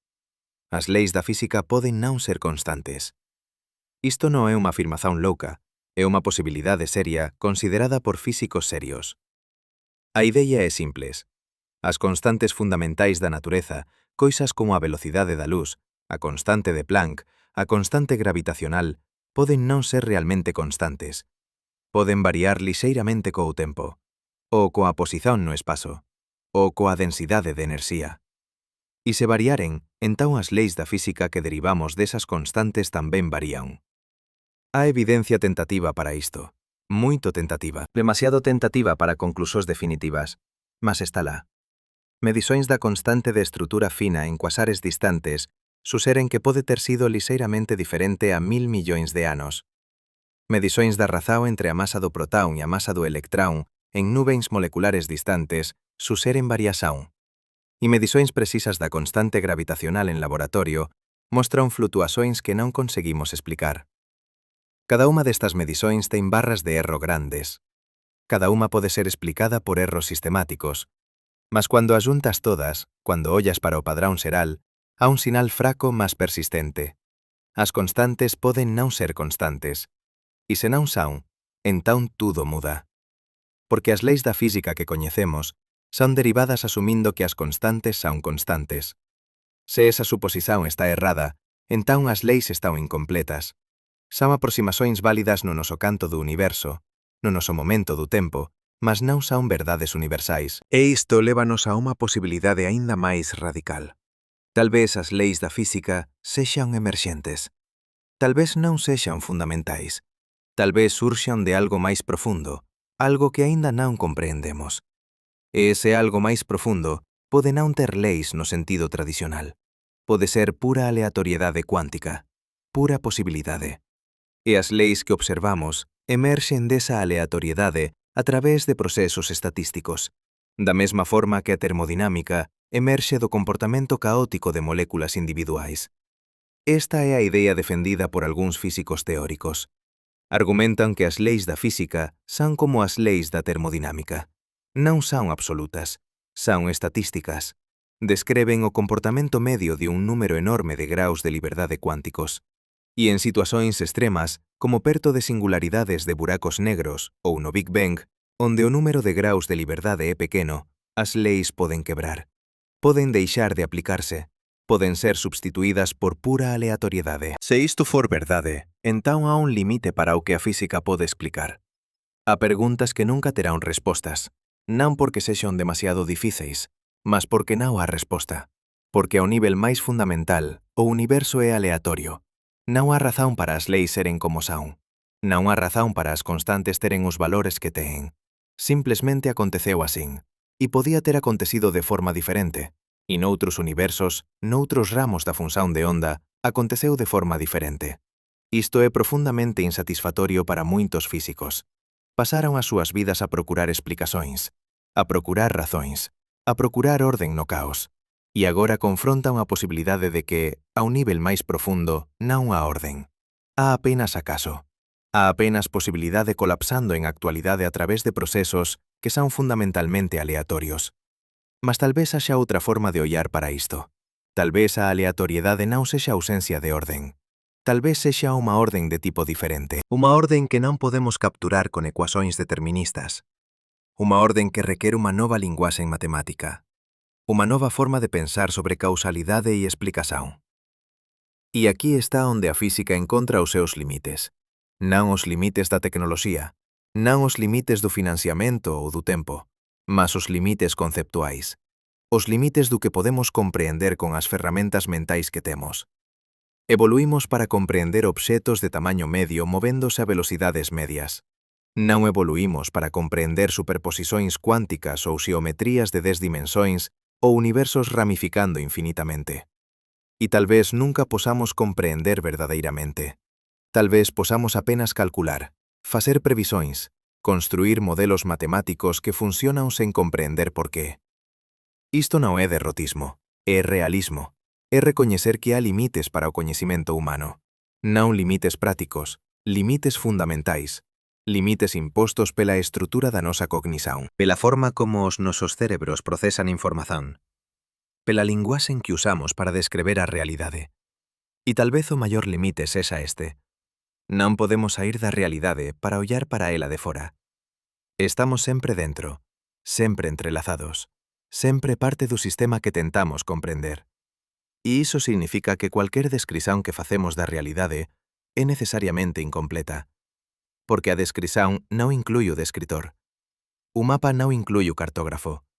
A teoría non inclui o teórico. Isto é o que o físico John Wheeler chamou de universo participatorio. A idea de que non podemos separar o observador do observado. Que a realidade emerxe da interacción entre os dois. Que non há unha realidade obxectiva independente esperando para ser descoberta. Há apenas unha realidade participativa, cocriada por observadores e observados a través do proceso de medición.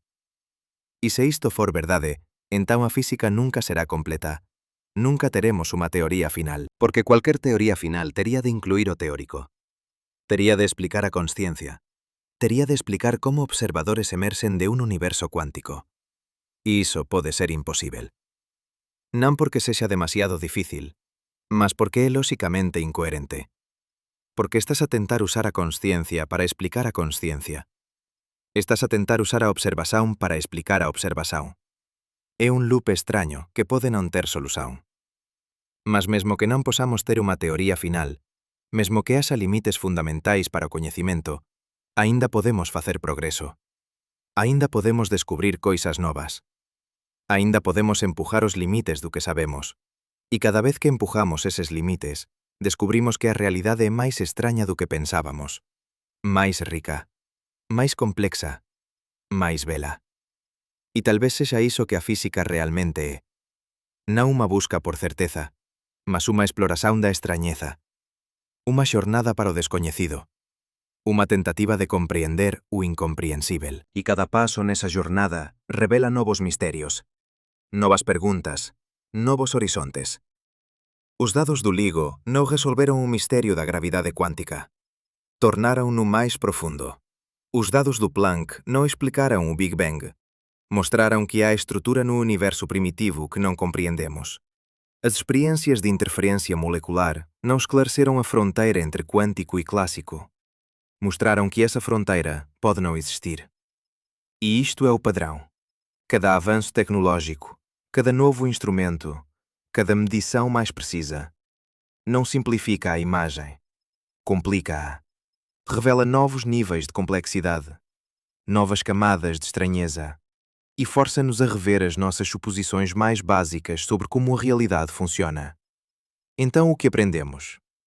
Que a realidade não existe até ser observada, que partículas podem estar em dois lugares ao mesmo tempo, que o passado pode ser afetado pelo futuro, que o espaço pode ser tecido a partir de entrelaçamento quântico, que as leis da física podem não ser constantes, que pode haver limites fundamentais para o coñecimento, e que nós, os observadores, somos parte esencial do proceso.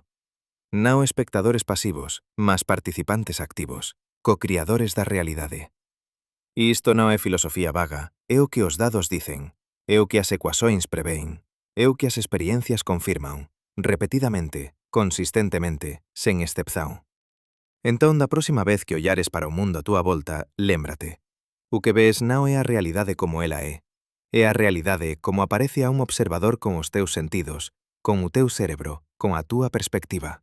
Outros observadores poden ver algo diferente, e todos estarán correctos dentro das súas perspectivas, porque a realidade non é un conxunto fixo de factos, é unha rede de relações, e esas relações só se tornan definidas a través da observación.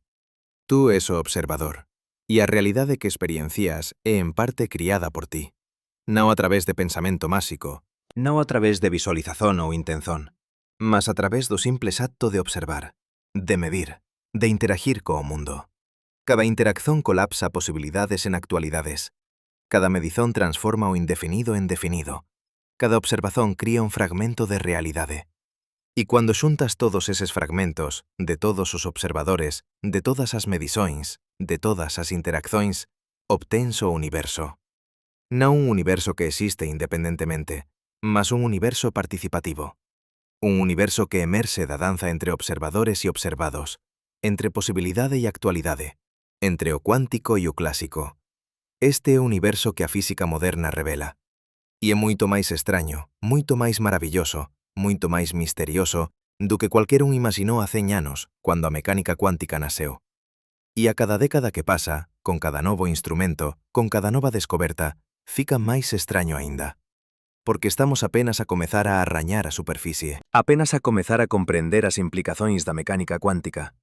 Apenas a comezar a explorar as consecuencias de viver nun universo onde a realidade non existe até ser observada. E esa exploración vai continuar, vai aprofundarse, vai revelar coisas que aínda nem conseguimos imaginar.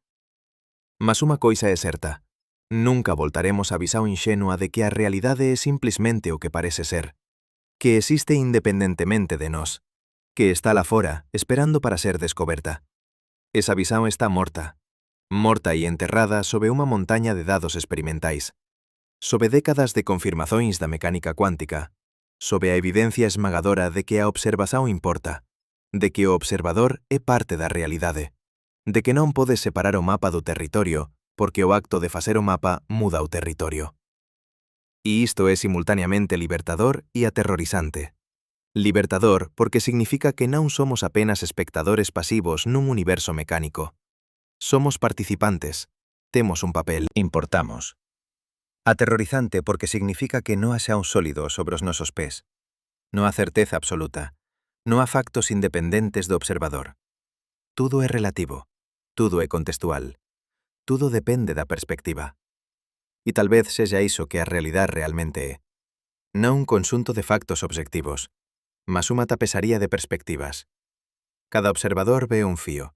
e todos os fíos juntos forman o padrón. Mas ningún observador ve o padrón completo. Porque para ver o padrón completo, terías de estar fora da tapesaría. E non podes estar fora. Estás sempre dentro, sempre entrelazado, sempre parte do que estás a tentar comprender. Esta é a lição final dos dados. A lição que os físicos están relutantes en aceitar porque destroi a esperanza de unha teoría final. A esperanza de unha comprensión completa. A esperanza de certeza absoluta.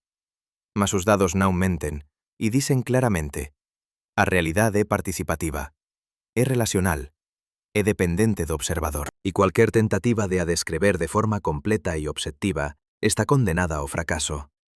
Non porque sexamos estúpidos, non porque a nosa tecnoloxía sexa inadecuada, mas porque a propia estrutura da realidade torna imposível unha descrición completa e obxectiva. E tal vez teñamos de facer as paces con isto. Tal vez teñamos de aceitar que há limites para o coñecimento, que há preguntas sen respostas, que há misterios que permanecerán misterios, non para sempre, mas en cuanto formos observadores dentro do sistema, en cuanto formos parte da realidade que tentamos compreender.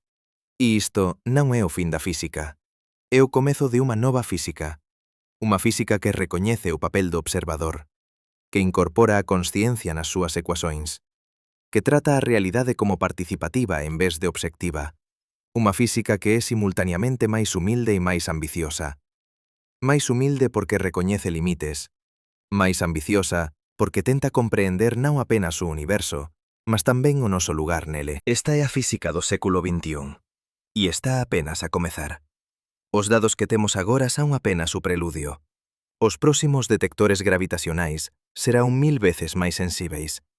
Os próximos telescopios espaciais verán máis lonxe e con máis detalle. As próximas experiencias cuánticas testarán superposicións con obxetos aínda maiores. E cada nova medición revelará máis extrañeza, máis complexidade, máis misterio. E no centro de tudo isto estás tú, o observador, o participante, o co-criador da realidade. Non a través de maxía, non a través de pensamento positivo, mas a través do simples acto de existir, de observar, de interagir con o mundo. Porque nun universo cuántico, a observación non é pasiva, é activa. Transforma a posibilidade en actualidade, indefinido en definido, potencial en real. E cada vez que observas, cada vez que medes, cada vez que interaxes, estás a escrever unha liña na historia do universo. Unha liña que non existía antes, unha liña que foi criada pelo acto de observación. E cando xuntas todas esas liñas, de todos os observadores, obtens a realidade. Non unha realidade fixa e inmutável, mas unha realidade dinámica e participativa. Unha realidade que está constantemente a ser criada a través da danza entre observadores e observados. Esta é a verdade que os dados revelan, e é unha verdade que muda tudo. Muda a forma como pensamos sobre nós propios. Muda a forma como pensamos sobre o universo. Muda a forma como pensamos sobre a relación entre os dois. Porque non somos separados do universo, somos parte dele, entrelazados con ele, co-criando a cada momento a través das nosas observações. E isto é simultaneamente a descoberta máis importante e a máis perturbadora da física moderna. Importante porque revela a verdadeira natureza da realidade. Perturbadora porque destroi as nosas ilusóns de obxectividade e independencia. Mas tal vez sexa tempo de abandonar esas ilusóns. Tal vez sexa tempo de aceitar que somos participantes, non espectadores. Que a realidade é algo que co-criamos, non algo que simplesmente descobrimos. E se conseguirmos aceitar isto, se conseguirmos integrar esta verdade nas nosas vidas, tal vez posamos comezar a viver de forma diferente, máis consciente, máis responsável, máis maravillada. Porque se a realidade é participativa, entón cada acto importa, cada observación importa, cada escolla importa. Non de forma mística, mas de forma física, literal, cuántica. Tú estás a criar a realidade, agora, neste momento, a través do acto de ler estas palabras, a través do acto de procesar esta información, a través do acto de existir como observador consciente nun universo cuántico. E esa criación non é ilusoria, é real, é física, é o que as ecuações dicen, é o que os dados confirman, É o que a mecánica cuántica prevé. E talvez sexa iso que precisamos de compreender, non apenas intelectualmente, mas visceralmente, emocionalmente, existencialmente. Que somos co-criadores da realidade. Que o universo non é algo separado de nós, é algo que emerxe da nosa interacción con ele. E esa interacción é constante, inevitável, fundamental. Non podes parar de observar. Non podes parar de medir. Non podes parar de interagir. En cuanto estiveres vivo, en cuanto estiveres consciente, estás a colapsar funções de onda. Estás a transformar posibilidades en actualidades. Estás a criar realidade. E iso non é responsabilidade pequena. É a responsabilidade máis profunda que existe. Porque significa que o universo que experiencias é, en parte, resultado das túas escollas, das túas observações, das túas interaccións. E isto lévanos ao limiar de algo aínda máis profundo, algo que a física sociña non pode responder, algo que requer filosofía, que requer introspección, que requer unha comprensión non apenas do universo, mas de nós propios. Porque se somos co-criadores da realidade, entón quen somos nós?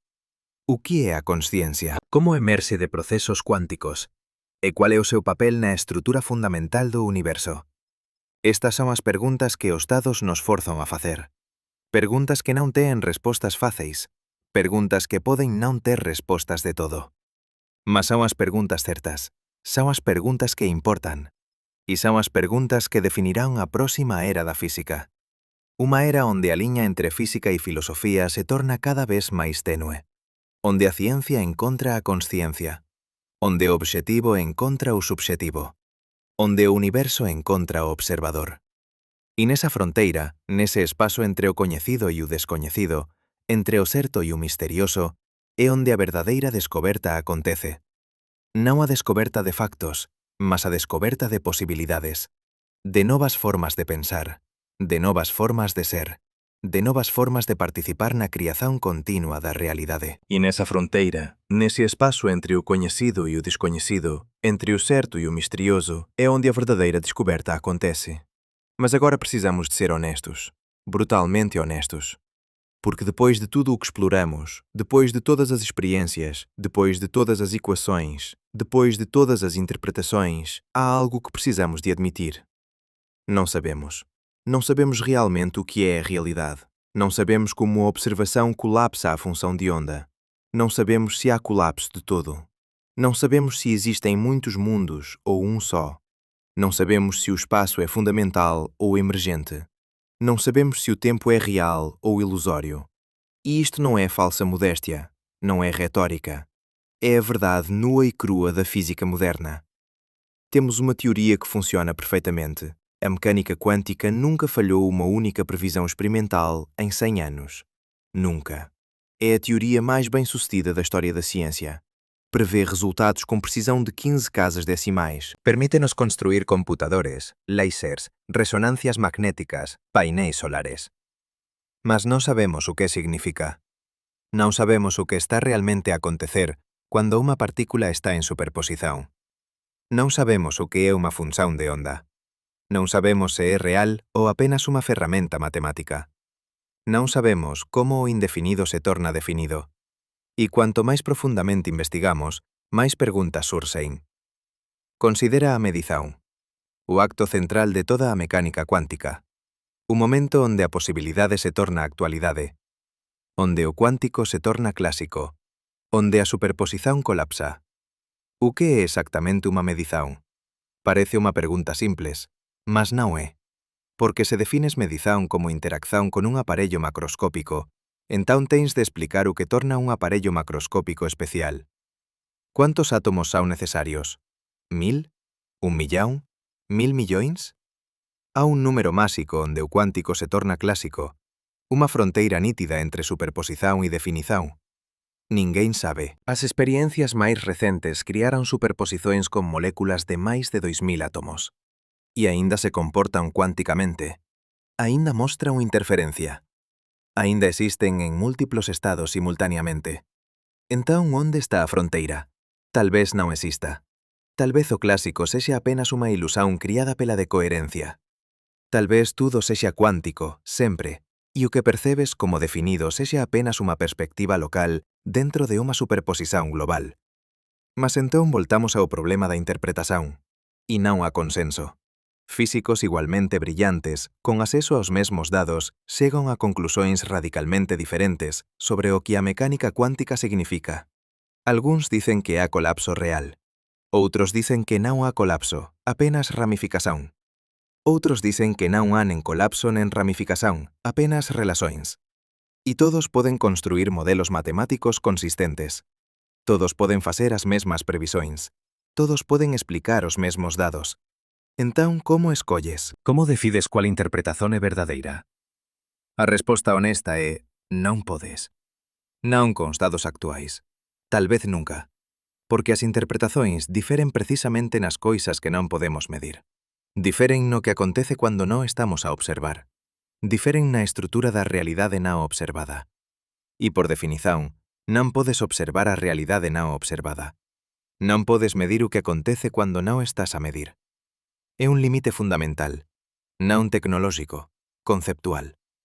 E isto lévanos a algo aínda máis profundo. Algo que a maioría dos físicos evita discutir porque é demasiado filosófico, demasiado especulativo, demasiado perturbador. O problema da consciencia. Porque no final, quen ou que é o observador? O que conta como observación? Precisa de ser consciente? Ou cualquier sistema físico serve?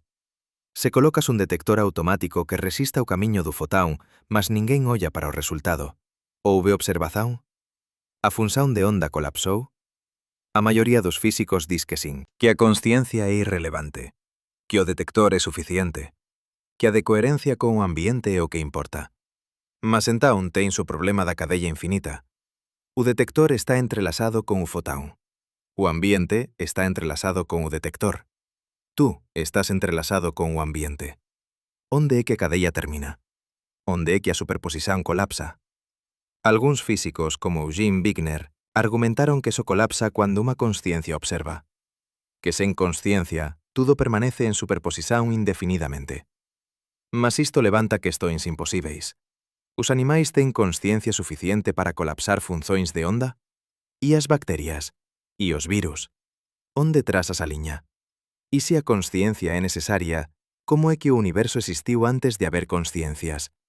Como é que as estrelas se formaron? Como é que a vida evoluiu?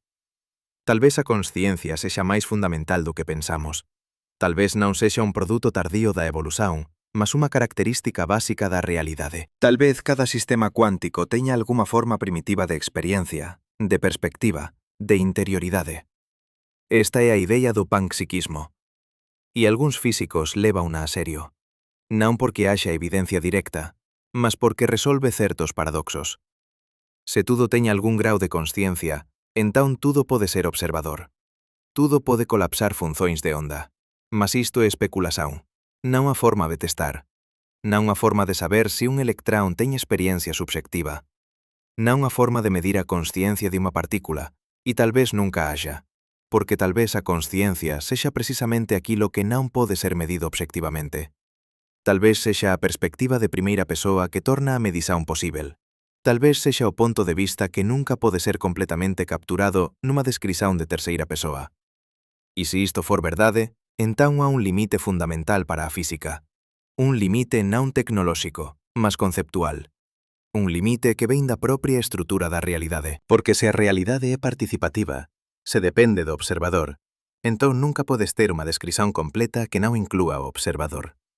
E nunca podes incluir completamente o observador, porque o observador é sempre o ponto de vista a partir do cual a descrición é feita.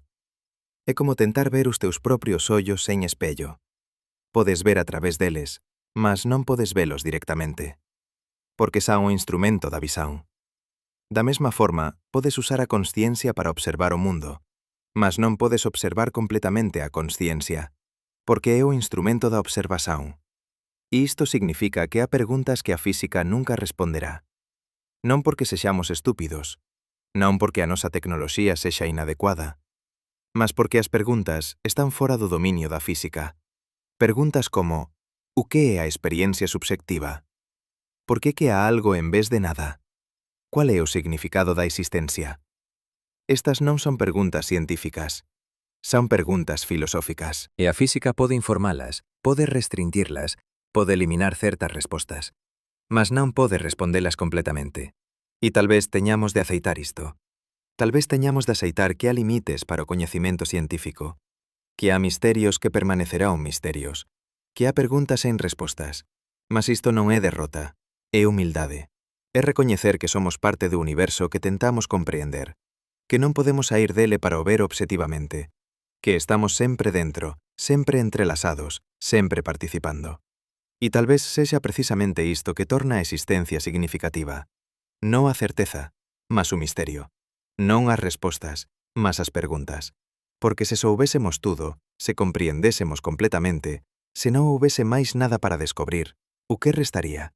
Que propósito teríamos? Tal vez o propósito sexa precisamente a busca, a exploración, a tentativa de comprender. Non a chegada, mas a xornada. E a mecánica cuántica ensínanos isto de forma profunda. Ensínanos que cuanto máis descobrimos, máis misterio encontramos. Que cada resposta xera novas preguntas. Que a realidade é máis extraña do que podemos imaginar. E tal vez sella sempre asín. Tal vez nunca cheguemos ao fundo. Tal vez non haya fundo. Tal vez sella misterio até o fin. Mas isto non nos debe desencorallar.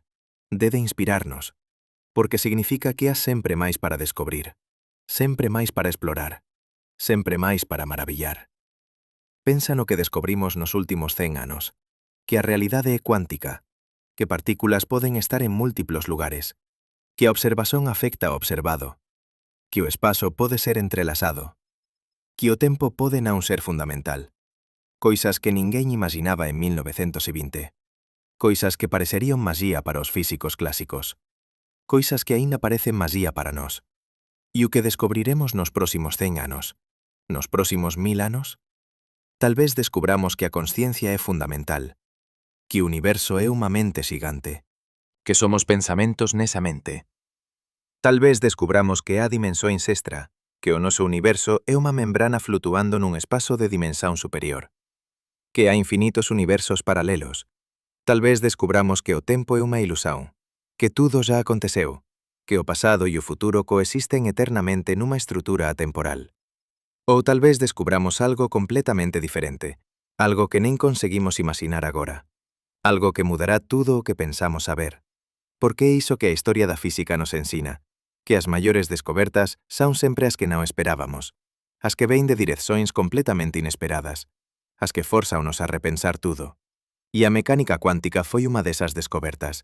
Mudou tudo. Mudou a forma como pensamos sobre a realidade. Mudou a forma como pensamos sobre nós propios. Mudou a forma como pensamos sobre o universo. E aínda estamos a procesar as implicacións. Aínda estamos a tentar comprender o que significa. Aínda estamos a explorar as consecuencias. E tal vez nunca terminemos. Tal vez sexa un proceso infinito. Tal vez cada xeración descubra novas camadas, novos aspectos, novas profundidades. E tal vez sexa iso que torna a física bela, non a certeza, mas a descoberta continua. Non as respostas finais, mas as preguntas cada vez máis profundas. Porque no final, o que realmente importa non é ter todas as respostas, é facer as preguntas certas, é manter a curiosidade viva, é nunca parar de maravillarse. E a mecánica cuántica dános razóns infinitas para maravillarnos. Cada experiencia revela algo surpreendente. Cada cálculo produz algo inesperado. Cada teoría abre novas posibilidades. É un universo de maravillas, un universo de misterios, un universo que nunca deixa de surpreender. E tú es parte dese universo, non apenas un espectador, mas un participante, un co-criador, un observador que torna a realidade real a través do acto de observar. E isto é simultaneamente humillante e empoderador. Humillante porque mostra cuán pouco sabemos. Empoderador porque mostra que importamos. Que non somos insignificantes. Que non somos apenas poeira cósmica sen propósito. Somos observadores conscientes nun universo cuántico. E iso significa algo. Significa que a realidade non está completa sen nós. Que o universo precisa de observadores para se tornar definido. Que somos parte esencial do proceso a través do cual a posibilidade se torna actualidade. E tal vez sexa iso que procurábamos desde o inicio. Non certeza, mas significado. Non respostas completas, mas un papel a desempeñar. E a mecánica cuántica dános ese papel. Disnos que importamos. Que as nosas observações ten consecuencias. Que somos co-criadores da realidade. Non a través de magia, non a través de pensamento positivo, mas a través da física, a través das leis fundamentais do universo. E isto muda tudo. Muda a forma como vemos o mundo. Muda a forma como vemos a nós propios. Muda a forma como vivemos. Porque se cada observación importa, entón cada momento importa. Cada escolla importa. Cada acto de atención importa. No de forma mística, mas de forma física, literal, cuántica. Estás a colapsar funcións de onda agora, neste momento, a través do acto de procesar estas palabras, a través do acto de existir como observador consciente. E iso non é metáfora, é física, é o que as ecuacións dicen, é o que os dados confirman. E tal vez sexa tempo de integrar esta verdade nas nosas vidas, de viver como se importásemos, porque importamos. De viver como se as nosas escollas tivesen consecuencias, porque ten. Non no sentido moral tradicional, mas no sentido físico fundamental. Cada observación muda o universo. Cada medición cría realidade. Cada interacción transforma posibilidade en actualidade. E cuando comprehendes isto, cuando realmente comprehendes, tudo muda. A forma como ollas para unha árbore, a forma como sentes o vento, a forma como experiencias este momento. Porque este momento non é apenas algo que está a acontecer, é algo que estás a criar, a través do acto de observar, a través do acto de estar presente, a través do acto de existir. E isto é simultaneamente a descoberta máis importante e a máis perturbadora da física moderna. Importante porque revela a verdadeira natureza da realidade. Perturbadora porque destroi as nosas ilusóns de separación e obxectividade. Mas tal vez sexa tempo de abandonar esas ilusóns. Tal vez sexa tempo de aceitar que somos parte do universo, entrelazados con ele, inseparáveis dele. E se conseguirmos aceitar isto, se conseguirmos viver a partir desta comprensión, tal vez posamos comezar a viver de forma diferente, máis consciente, máis presente, máis maravillada. Porque se a realidade é participativa, entón cada momento é unha oportunidade de criación. Cada observación é un acto de co-criación. Cada instante é unha escolla sobre que posibilidades se tornarán actuais. E isto non é responsabilidade pequena. É a responsabilidade máis profunda que existe, porque significa que o universo que experiencias é, en parte, resultado das túas escollas, das túas observacións, das túas interaccións. Lembraste de como comezamos? Con a pregunta simples: a realidade existe independentemente de a observares? E agora, depois de tudo o que exploramos, depois de todas as experiencias, depois de todas as ecuacións, depois de todas as interpretacións, temos unha resposta. Non. A realidade non existe independentemente da observación. Non a un nivel fundamental. Non no dominio cuántico. Non na estrutura básica do universo. A observación importa. O observador importa. Tú importas. E isto non é filosofía vaga. É física. É o que as ecuacións prevén. É o que as experiencias confirman. É o que os dados revelan. A realidade non existe até a observares. E agora que sabes isto, agora que compreendes isto, o que farás? Como viverás sabendo que és co-criador da realidade? Que cada observación importa? Que cada momento é unha oportunidade de transformar posibilidade en actualidade? Estas son preguntas que a física non pode responder. Son preguntas que só tú podes responder. A través das túas escollas, a través das túas accións, a través da forma como decides viver. Porque no final, a mecánica cuántica non é apenas unha teoría sobre partículas e ondas. É unha teoría sobre a natureza da realidade e sobre o noso lugar nela.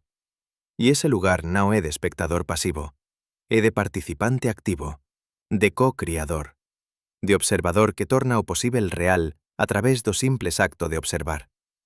E tal vez sexa iso que precisamos de comprender, non apenas intelectualmente, mas visceralmente, existencialmente, que somos parte do universo que se coñece a sí propio, que somos a forma como o cosmos se torna consciente, que somos observadores a través dos quais a posibilidade se torna actualidade.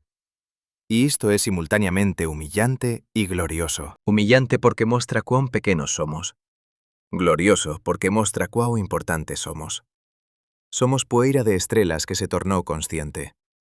Átomos que se organizaron de forma a poder observar outros átomos. Universo que se dobrou sobre sí propio para se poder coñecer. En ese acto de autocoñecimento, nese acto de observazono, a realidade emerse.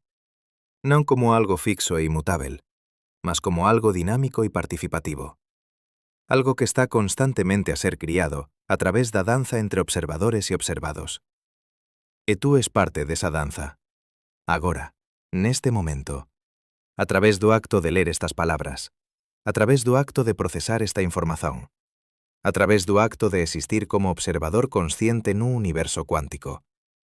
A realidade non existe até a observares. E tú estás a observala agora. Estás a criala. Estás a tornala real. E tal vez sexa esa a verdade máis profunda de todas. Non que teñamos todas as respostas, mas que somos parte do proceso a través do cual as respostas emersen. Non que compreendamos tudo, mas que somos parte do universo que se esforza por compreender. E nese esforzo, nesa busca, nesa jornada infinita de descoberta, tal vez encontremos non certeza, mas algo máis valioso. Significado, propósito, maravilla. E a consciencia de que nun universo cuántico, onde a realidade